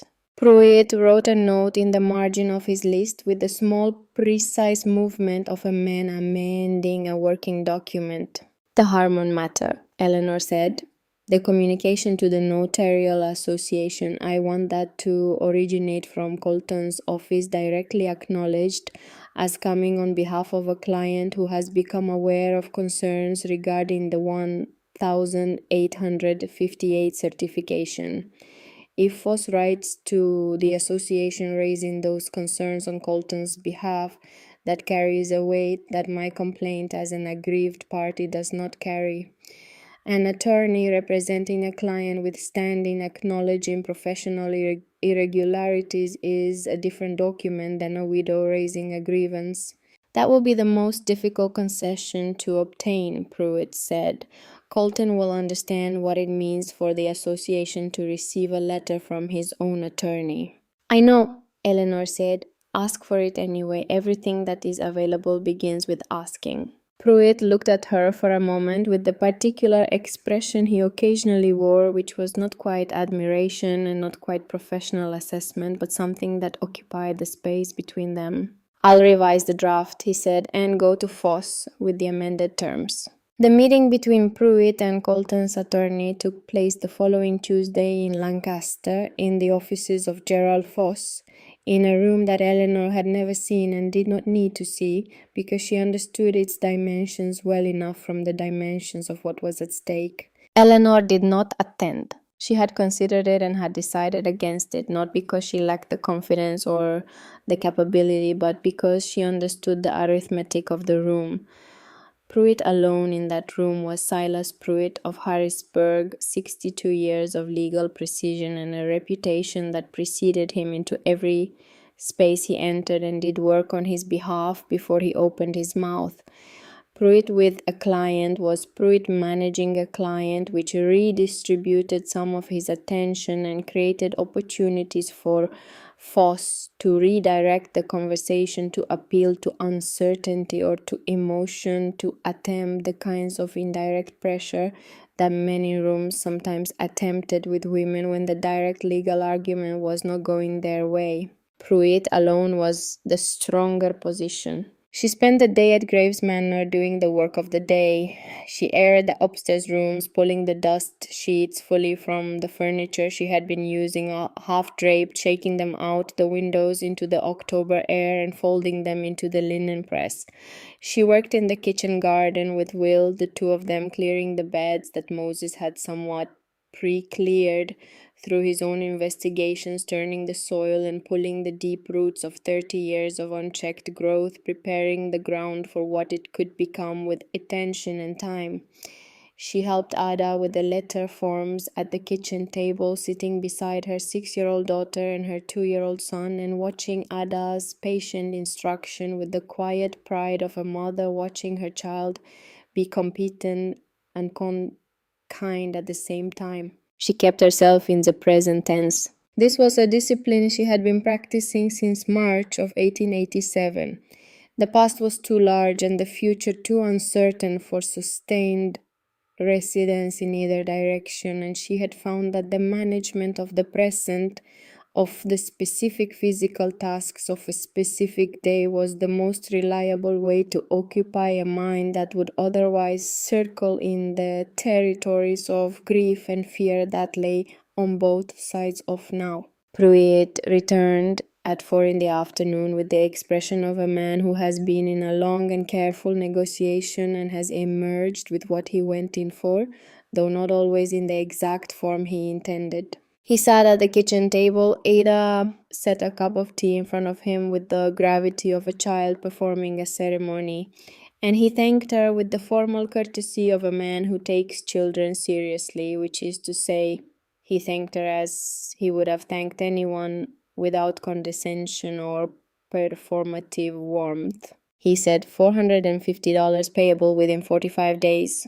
Long-term lease, 20 years at $10 per annum, signed and witnessed. And Foss will write to the Notarial Association, not Colton personally. Foss, as Colton's attorney, raising concerns on behalf of a client who has become aware of questions regarding the 1858 transaction. Eleanor considered this, not Colton personally. Foss, as his attorney, it was a step removed from what she had asked for the accommodation of a powerful man who has lost the argument and is managing the terms of his acknowledgement. The framing gave Colton's name a layer of insulation from the formal complaint. She thought about whether that step removed mattered in practical terms. What mattered to the notarial association was the letter's content and its origin. Foss's signature as a licensed attorney writing on behalf of a named client was in some respects more authoritative than Colton's personal signature because Foss was an officer of the legal profession writing about a professional matter within his area of professional expertise. The step removed was Colton's protection, but what arrived at the association's office was still what was needed. 45 days for the payment, she said, not 60. He said 45. Then we agree on that. Pruitt made a note. The lease, she said. I want the term to be 25 years, not 20. The children need to be grown before this conversation needs to happen again with someone else. I'll go back to Foss on the term. And the lease needs to include the kitchen garden and the outbuildings explicitly, not just the main structure. The kitchen garden and the outbuildings are part of the functional property as we are using it, and if they are excluded from the document, they become points of future negotiation at a time when I may have less leverage than I have now. Pruitt wrote another note in the margin with the movement of a man who finds this addition reasonable and entirely consistent with what he would have suggested himself had she not arrived at them first. I'll revise the draft to include all of that, he said, and have it back to Foss by tomorrow morning. Thank you, she said. It was a simple statement of fact, not a performance of gratitude, and Pruitt received it in the same spirit with a small nod that acknowledged the exchange without elaborating on it. What happened to Cecile Harmon did not happen dramatically. It happened the way things happen when institutional machinery, slow and indifferent but thorough, is set in motion against a man who has made the error of leaving a paper record in the same institution that is now investigating him. But before the machinery moved, something else happened first. It happened on the second Thursday of November, 10 days after the terms had been agreed in principle, but before the formal documents were signed.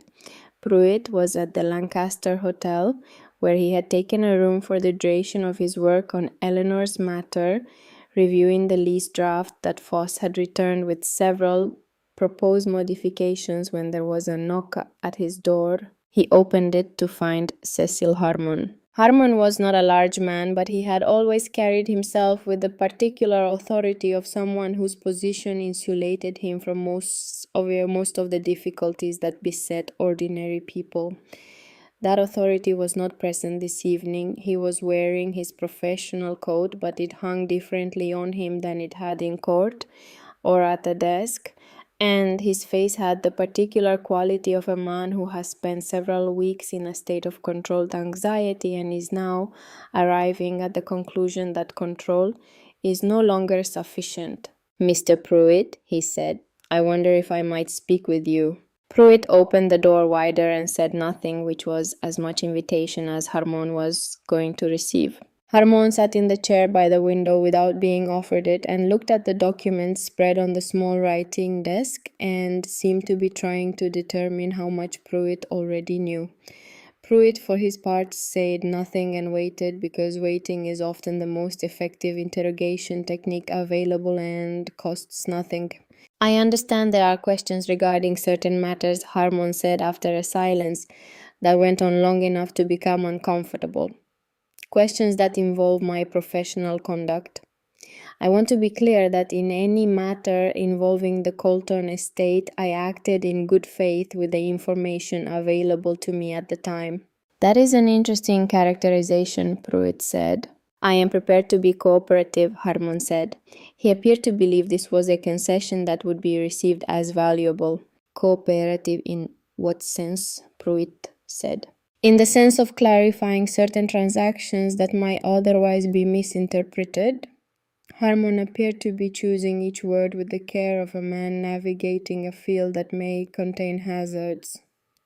In exchange for an understanding that my cooperation would be reflected in any proceedings that might arise. Pruitt removed his spectacles and looked at Harmon.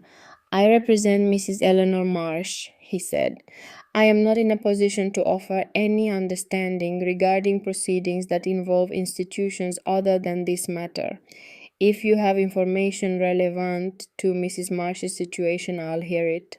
If you are seeking legal protection in exchange for cooperation, you need your own attorney, not a conversation with the opposing party's counsel. Harmon was quiet for a moment. The anxiety that had been controlled behind his professional bearing was now rather more visible. The authorization document, he said finally, the one for the Marsh savings account, I wanted to understand that I was presented with that document in good faith. I was told it was properly executed. I had no means to verify the authenticity of the signature independently. Pruitt was very still. You are describing the authorization document that transferred Henry Marsh's savings to Dorian Marsh, he said. The document bearing a signature that comparison analysis has identified as not matching Mrs. Marsh's authenticated signature in 7 specific characteristics. Harmon's face shifted in a way that suggested he had just realized he had confirmed the existence of the document, its content, and his direct involvement in processing it, which was considerably more than he had intended to confirm. I processed it in good faith, he said again, as though repetition would solidify the defense. The document also bears your notarial certification, Pruitt said, which means you certified the signature as authentic. A silence. Who presented you with that document? Pruitt said. Harmon looked at the desk and did not answer. Mr. Harmon, Pruitt said, you came here, I assume, because you believe this conversation serves your interest in some way. I want to be transparent with you about what I know and what the Notarial Association is likely to find when they conduct their review of your professional records, which they are now proceeding to do. He described briefly and without emphasis the notation in the county records. Report reviewed H. October 5th. Harmon went very still. That notation, Pruitt said, is in your hand in the county records. Copy of the 1858 Colton Graves sale contract dated 3 days before you notarized and certified that contract as a complete and properly disclosed transaction. It establishes your awareness of the web survey before the certification. That combined with the fraudulent authorization on the Marsh account is the record that will be presented to the association. The room was quiet. Harmon appeared to be conducting a rapid and unhappy reassessment of his situation. The face of a man who believed he had been managing a problem and has just understood that the problem has been managing him. Dorian Marsh brought me the authorization document, he said, and the words came out with the flat resignation of a man who has decided that the least bad option remaining is the one that requires the least active deception. He told me it was properly signed. He was insistent. He said Mrs. Marsh had authorized it directly. I had a prior relationship with him, a business relationship. He stopped. Continue, Pruitt said. We had invested together. Badly, there were debts. He presented the document as a matter of course, and I processed it without the scrutiny I should have applied. I am acknowledging that this was an error of professional judgment. Pruitt looked at him for a long moment. An error of professional judgment, he said, is different from fraudulent certification. The question of which category applies is one that the association's disciplinary committee will be better placed to determine than either of us. He put his spectacles back on. I would suggest you retain an attorney before you speak to anyone else about this matter, including me. You've said enough for this evening.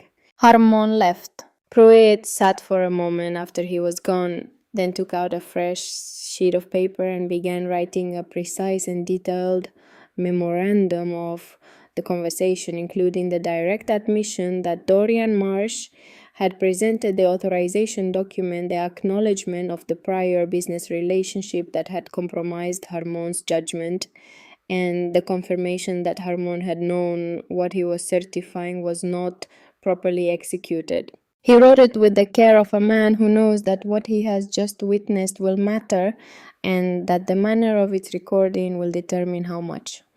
He sent a copy to Eleanor the following morning. She read it at the walnut desk in the study with Moses visible in the kitchen garden below, and she sat with it for a long time after she finished reading, longer than it took to absorb the content, because what she was sitting with was not primarily the content but the understanding of what it meant. Harmon had come to protect himself. He had come to negotiate an exit from consequences that were closing around him. And in attempting to construct his defense, he had provided, without intending to, the final piece of evidence that had been missing from the account of Henry's savings, the direct link between Dorian's instruction and Harmon's fraudulent certification, confirmed in the words of the man who had done it. The truth had not required Eleanor to extract it. It had arrived on its own, driven by the panic of a man who had finally understood that the paper record he had left behind was longer and more complete than he had believed.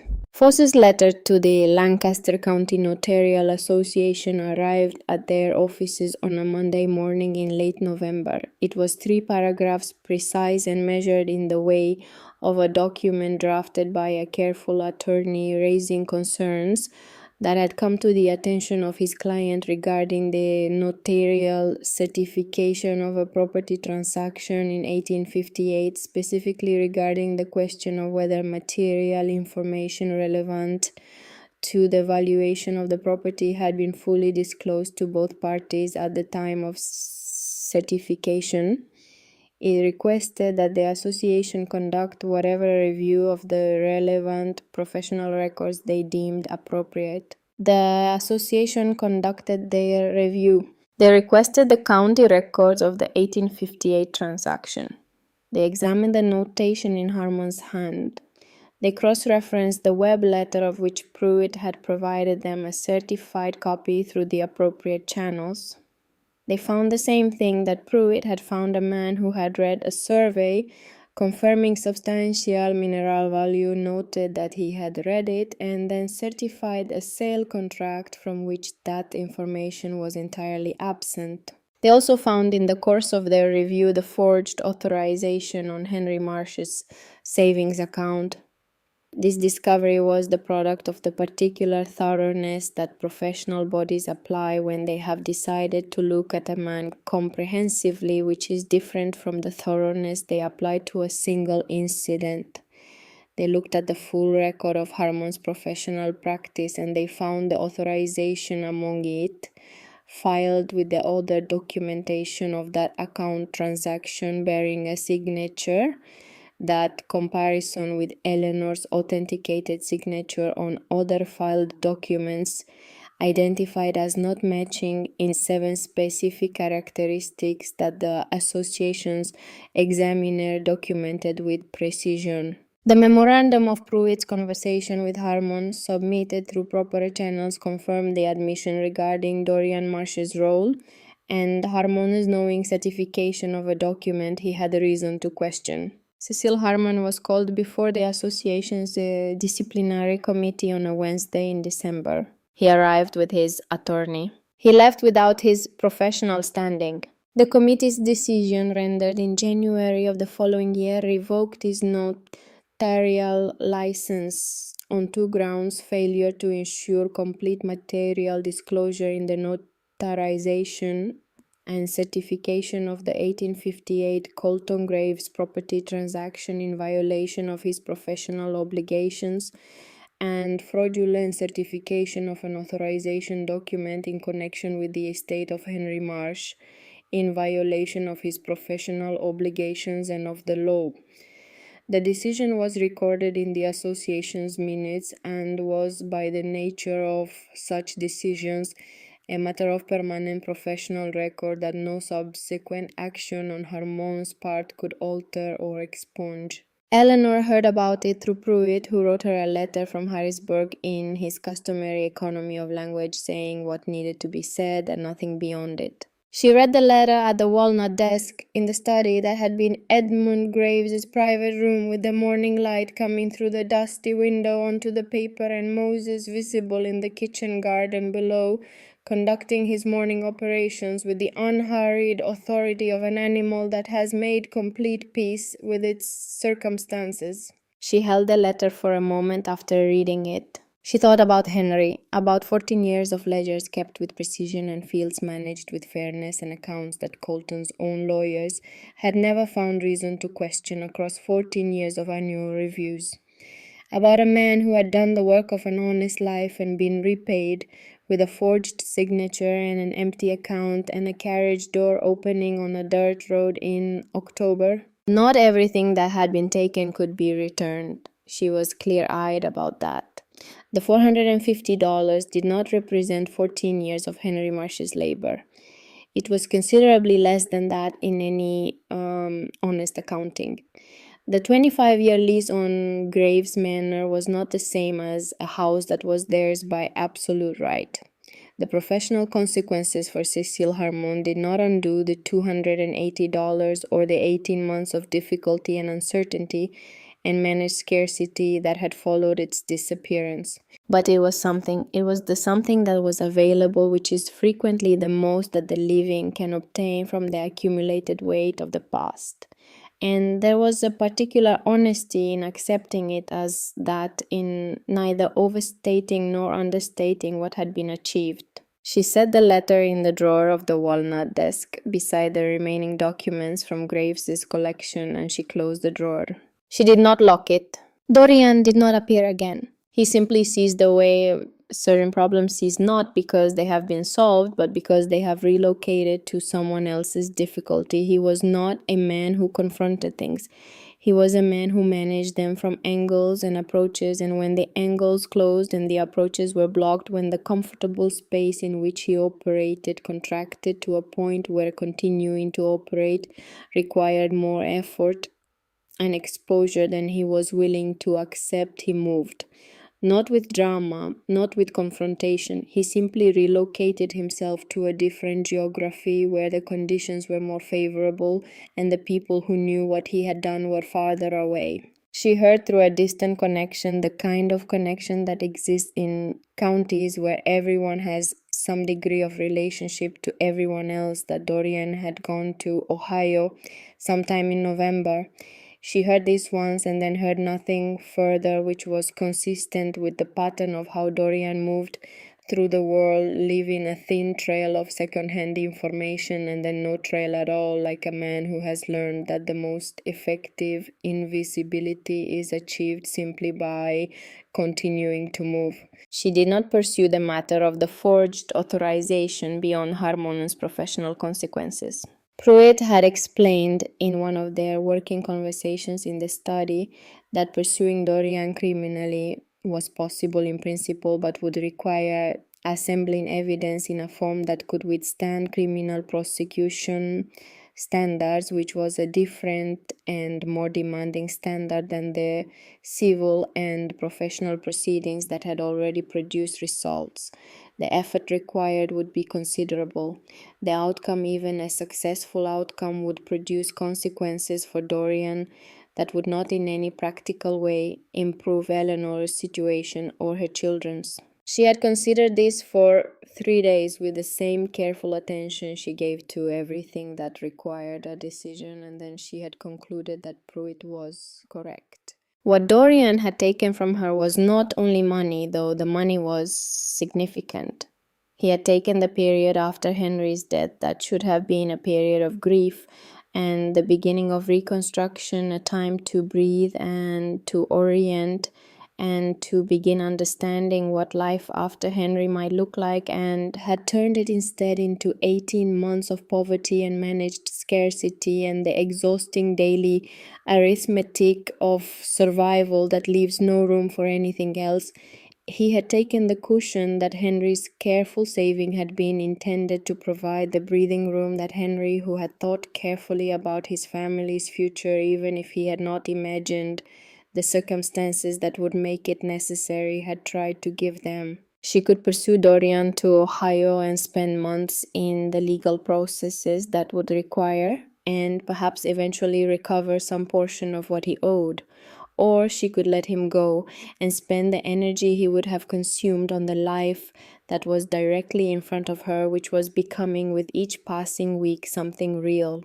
She let him go. Not because she forgave him. Forgiveness was a separate matter, a private and ongoing negotiation between herself and her own interior, one she had no obligation to resolve on any particular timeline or to resolve at all if that was what she decided. She let him go because the living have finite reserves and she had decided to spend hers on the living. The winter passed in the way that first winters in a new place pass, with difficulty and adjustment and the gradual accumulation of small competencies that together constitute the knowledge of how to live in a particular place.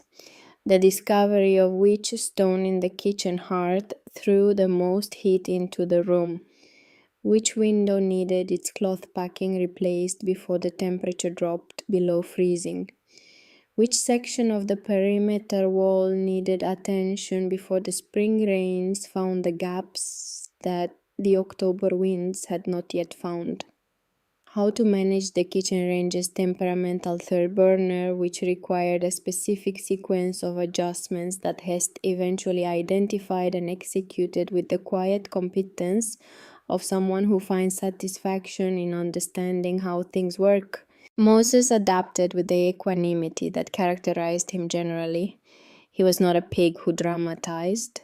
He encountered the reduced temperature of late November, assessed it with the measured pragmatism that he brought to all assessments, and relocated from the kitchen garden to the corner of the kitchen nearest the range, where he established himself with such complete natural authority that within a week the children were stepping around him the way you step around furniture, which is to say, without thinking about it, which is the highest form of acceptance that a household can extend to another living thing. He was eating better now. The kitchen garden, which by November had been turned and cleared and begun to show the underlying structure of what it had been before 30 years of neglect, was producing the kind of root vegetables that survived the first frosts. The turnips and parsnips and late beets that had either self-seeded over decades or simply persisted in the ground through sheer botanical stubbornness. Moses had been instrumental in identifying these areas, rooting through the undergrowth with the focused investigation of a specialist, and had claimed senior advisory status in the garden's ongoing organization, which Will had acknowledged with a practicality that suggested he had assessed Moses' contribution and found it on balance positive.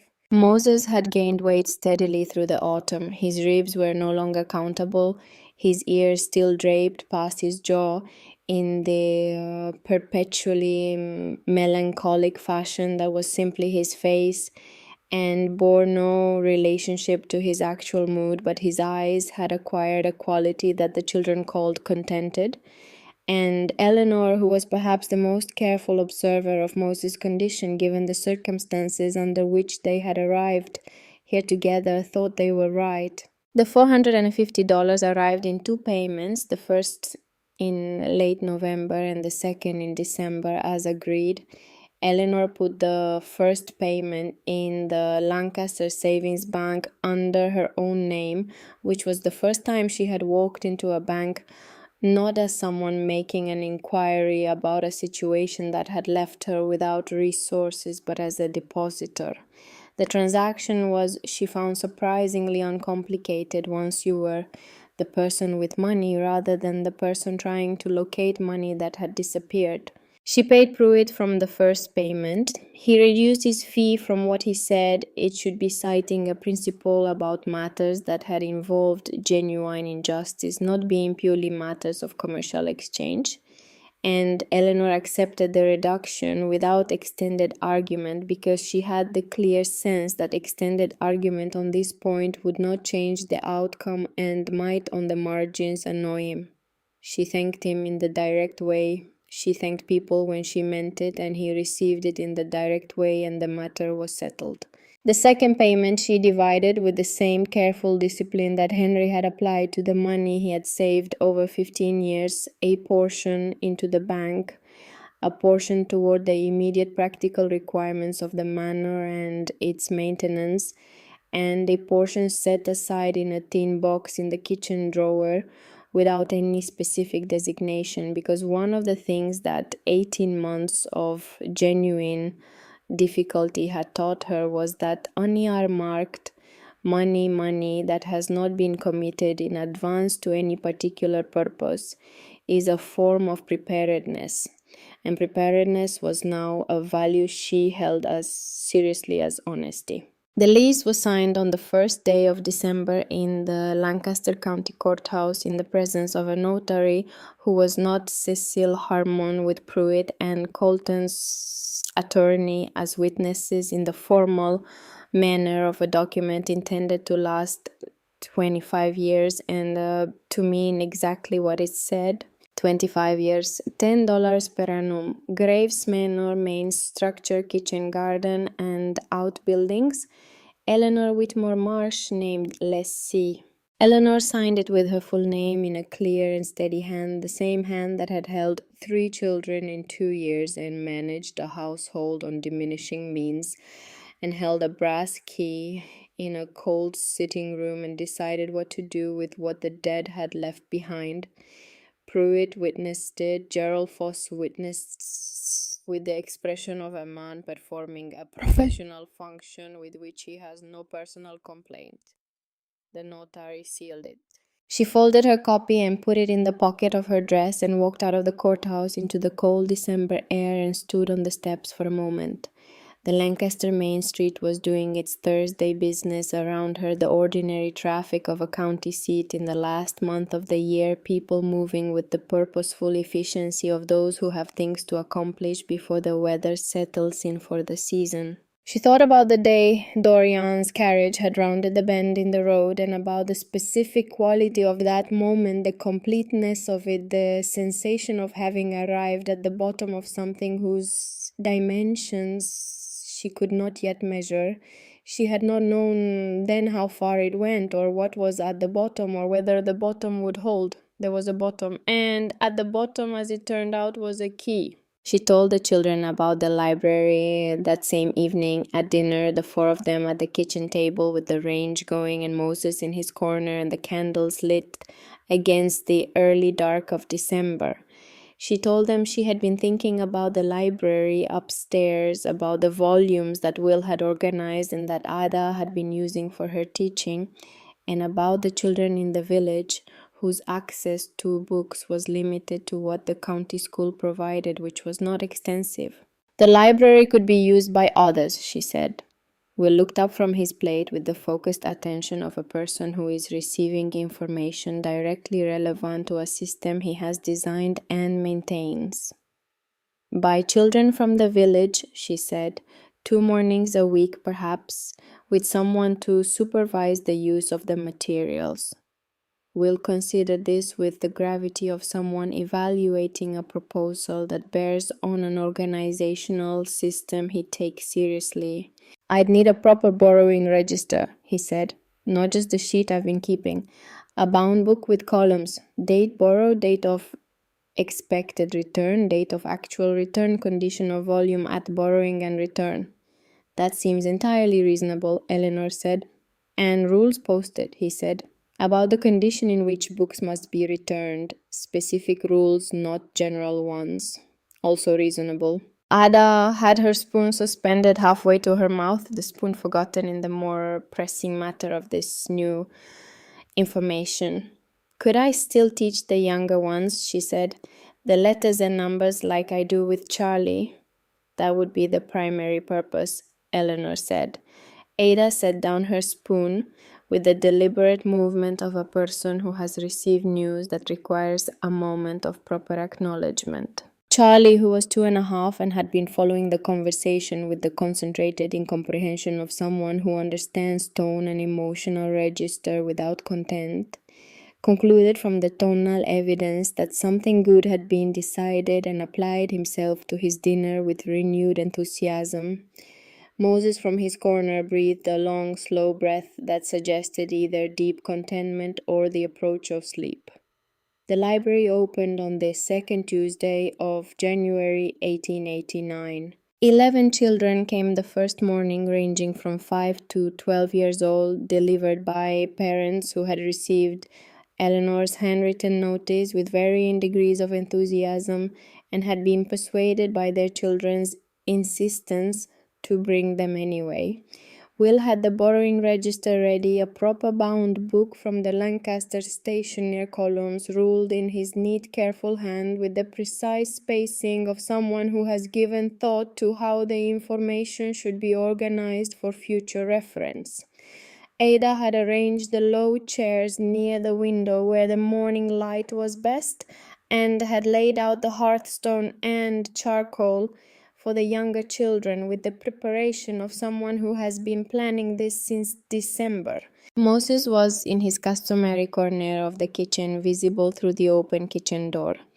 Several of the visiting children observed him on their way in with the particular intense interest that children direct at unexpected animals in domestic settings, and Moses regarded them with the measured assessment of an animal that has developed through extended experience a sophisticated understanding of which people are worth attending to and which can be safely ignored. He appeared after brief consideration to conclude that the visiting children were acceptable. He resumed his corner.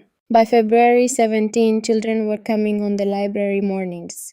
By March 22, which had expanded the sessions from 2 mornings to 3, on the basis of Will's formal presentation to Eleanor that demand was exceeding current capacity and that operational expansion was warranted by the evidence. Eleanor had accepted this argument on the grounds that it was well constructed and that Will was right. Ada had developed by the spring what could reasonably be called a pedagogical method. She was patient in the specific way that certain people are patient with things they genuinely care about, not passive or merely tolerant, but actively constructive, meeting each child where they were and building from there with the careful incremental approach of someone who understands that learning is a structure and that structures require foundations. The older children had begun helping with the younger ones, which expanded what Ada could do beyond what she could have managed alone, and also produced something that Eleanor had not specifically intended, a small self-sustaining community of learning that had taken on its own momentum and no longer needed to be organized from above. It continued because the people in it found it worthwhile, which is the only reliable form of continuation. Hest had noticed all of it. He came every morning as he had since October and had long since ceased the formal pretext of the appointment records, which were in any case in excellent order and required perhaps 30 minutes of attention twice a week rather than the daily presence that had become the actual pattern. He came because he had decided to come and because Eleanor had said on the morning after she had received Colton's first response when he arrived to find her in the kitchen with the letter in her hands and something in her face that was not quite relief but was the first close neighbor of it. She had looked at him and said without ceremony or preamble, as though it were simply a fact being established between them, "You should come in the mornings, not only for the records." He had said yes, that was all. Two people who had been through enough separately to understand that simplicity of this kind was not poverty of feeling, but its opposite, the willingness to say the essential thing without dressing it in language that might obscure what it was. He came in the mornings, he sat at the kitchen table and drank tea, and talked with the children when they wanted to talk and was silent when silence was what the moment required. He and Will had long conversations about geography and medicine and the various subjects that Will was working through in the library, with the systematic thoroughness of someone building a foundation whose eventual architecture he had not yet specified. He fixed the kitchen range's third burner in February with the quiet competence of a man who has been thinking about fixing it since he first noticed it and who has finally arrived at the right moment to do so. Eleanor watched all of it without directing it and found it sufficient. More than sufficient. She had stopped expecting things to look the way she had imagined they would look, which had proved in the end to be a form of freedom she had not anticipated. On an evening in late March, when the first real suggestion of spring was present in air and the light lasted long enough after supper to notice and to value, Eleanor climbed the stairs to the room that had been Edmund Graves' bedroom. She had been in it before, had cleaned it and aired it in the systematic way. She had worked through all the rooms of the left wing, but had not stayed in it, had not sat with it, treating it with the particular respect you extend to the rooms of the recently dead, even when the dead in question have been dead for 30 years.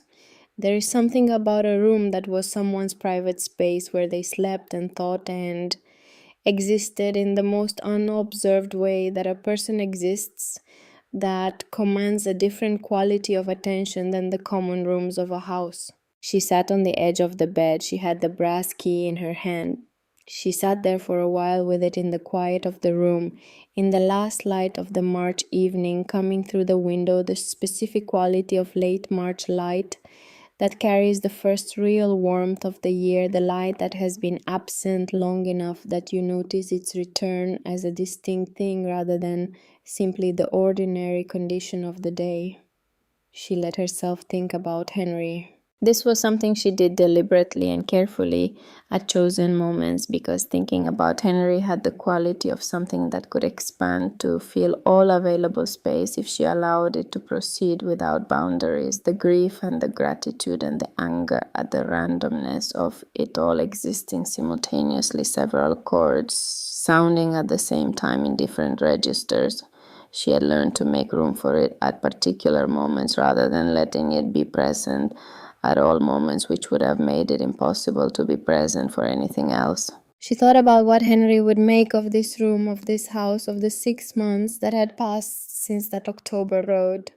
She thought he would find it characteristic, by which she meant characteristic of her rather than of the situation, because Henry had always had a way of understanding who she was that was not diminished by difficulty. He had said of her with a particular kind of affection that expresses itself in observation rather than declaration that she was a woman who found the door. He had meant it about small things, about the practical problems of a household and a life, about her habit of approaching difficulty directly rather than obliquely.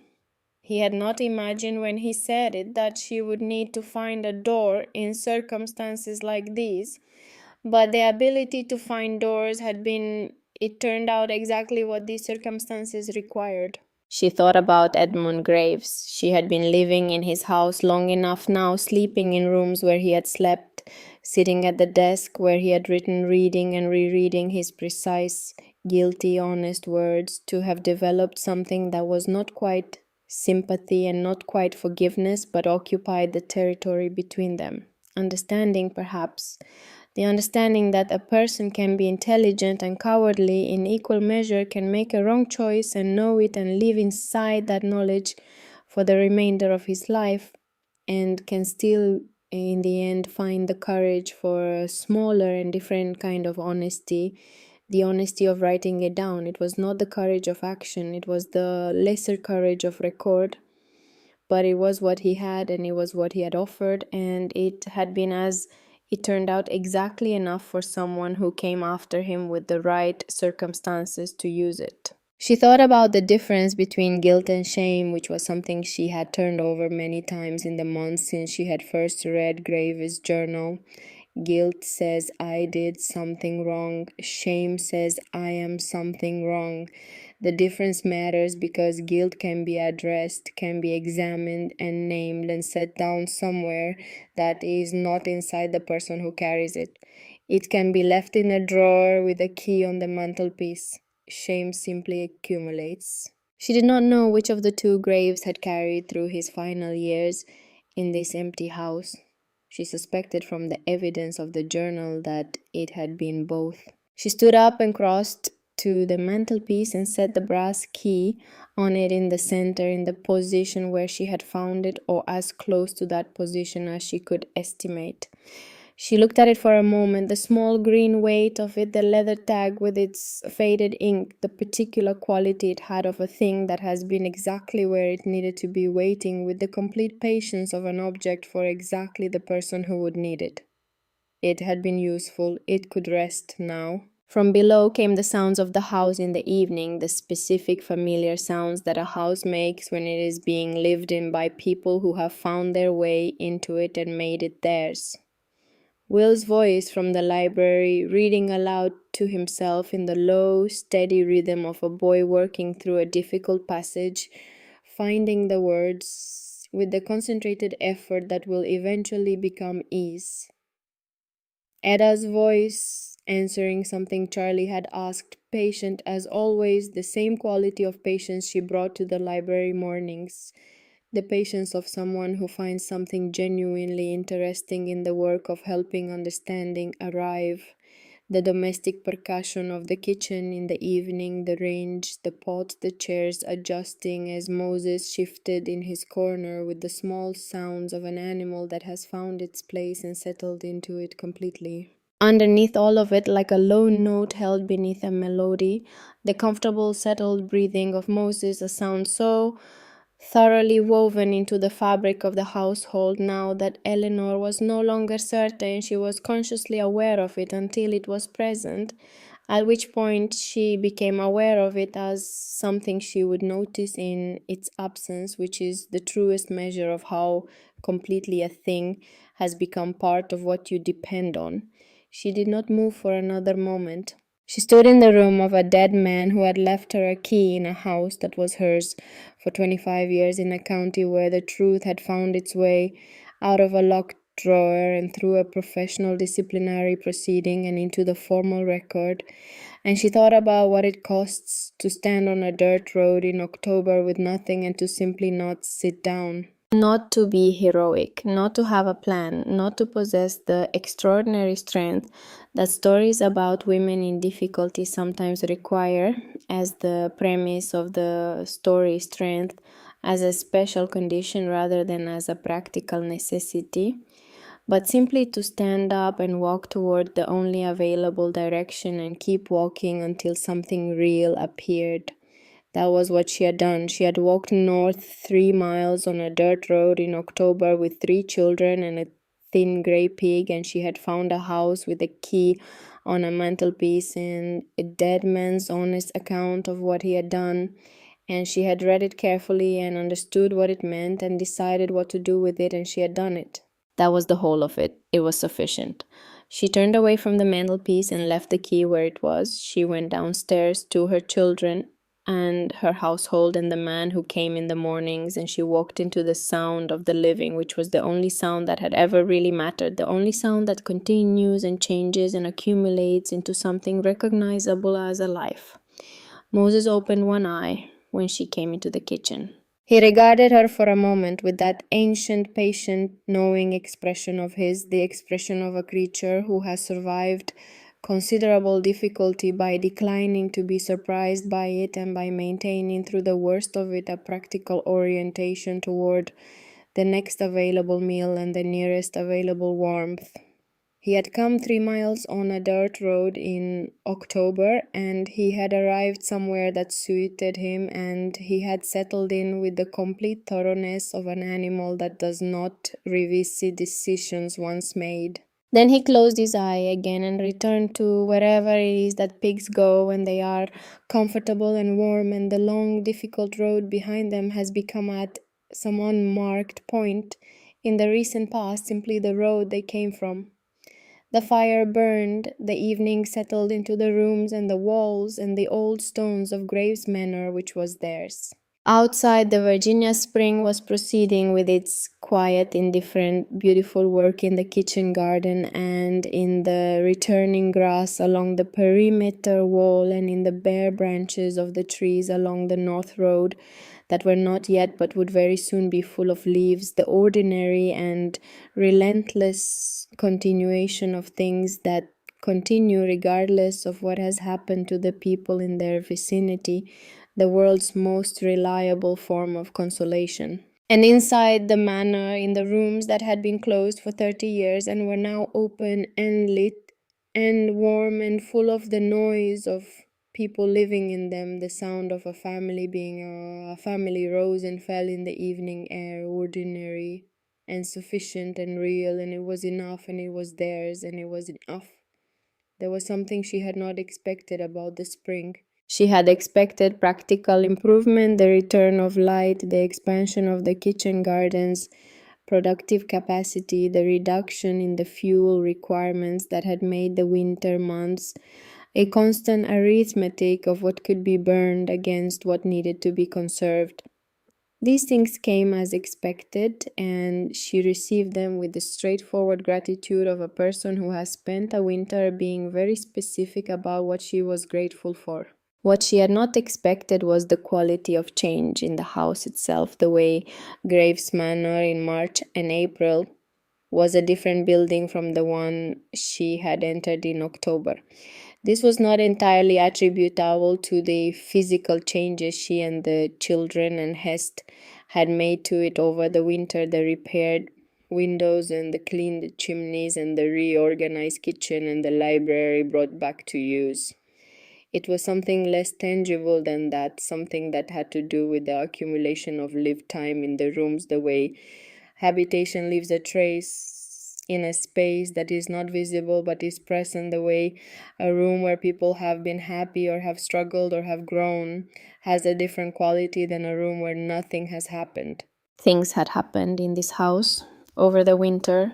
Will had read his way through a third of the library and had begun the serious project of a self-designed education, working through the natural sciences and the history and the law volumes with the methodical ambition of someone who has identified a destination and is mapping a route.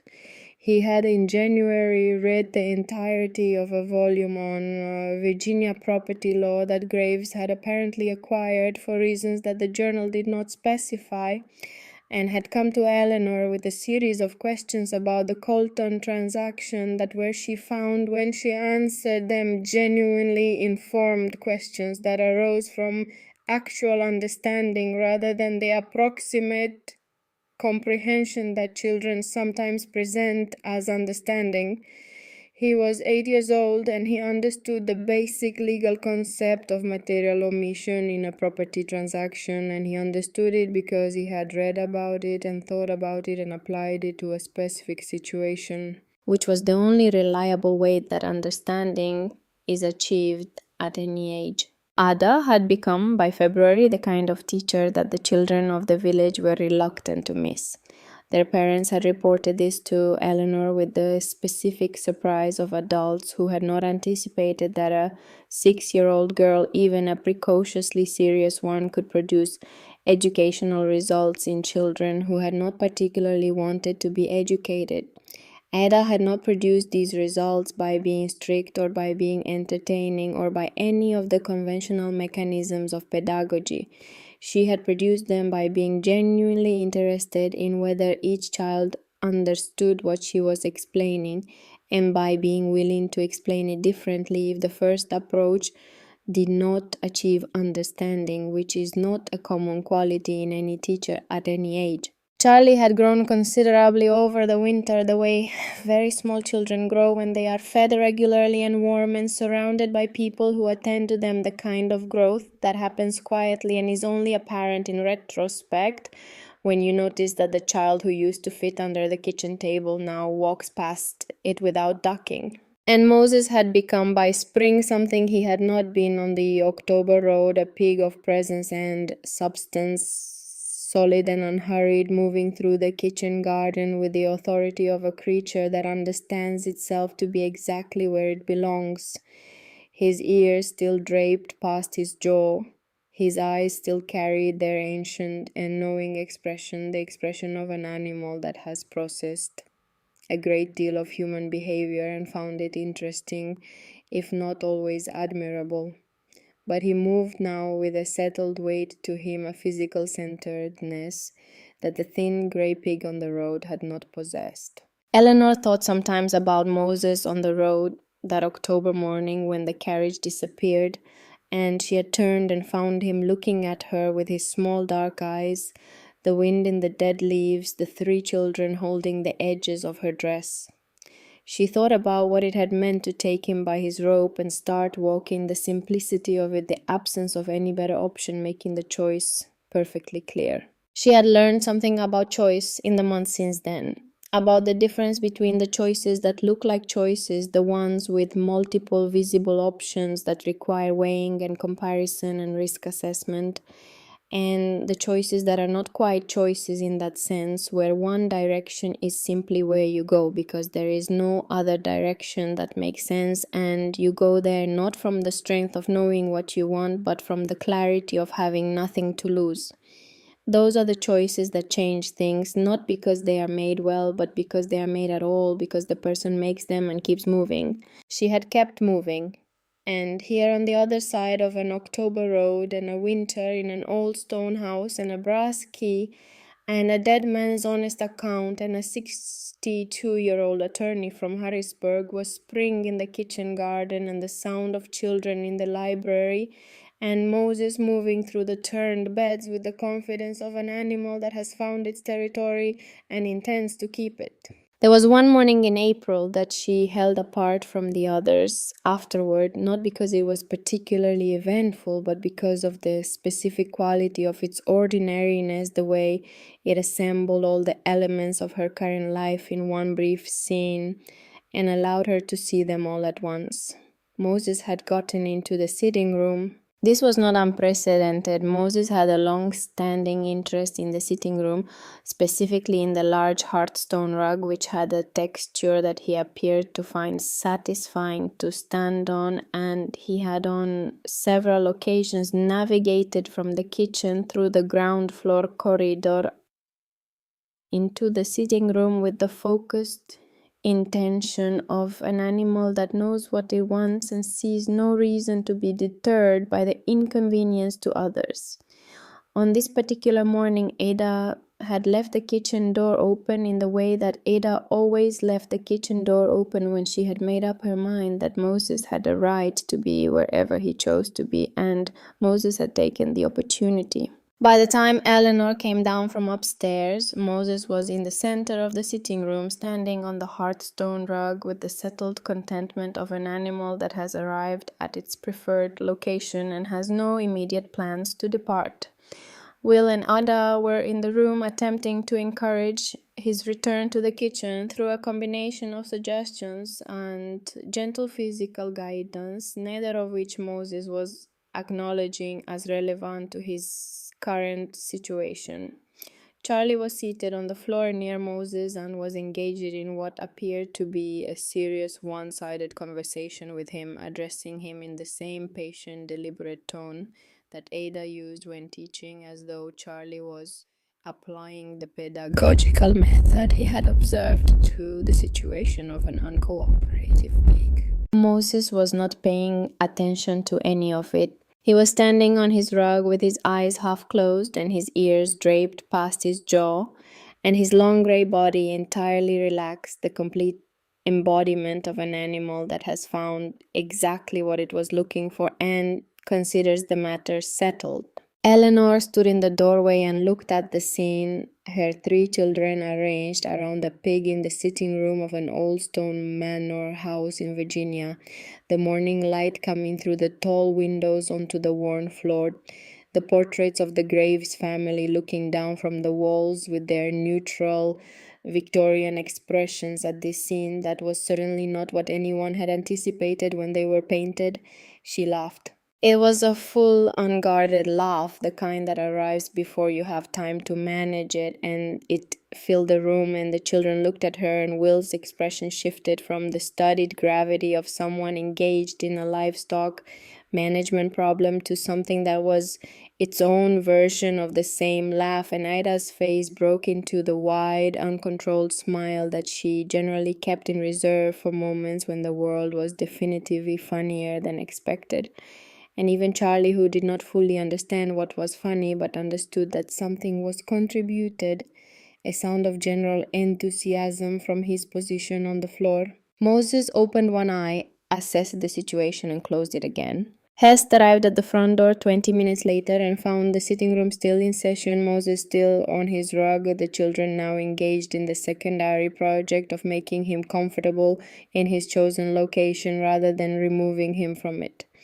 He stood in the doorway for a moment, looking at the domestic scene with an expression that Eleanor recognized as the external manifestation of the specific pleasure a person takes when they encounter something they were not expecting and find it entirely right. He looked at her. She was standing by the window with her arms crossed, not defensively, but in the easy posture of someone watching something they are satisfied to watch.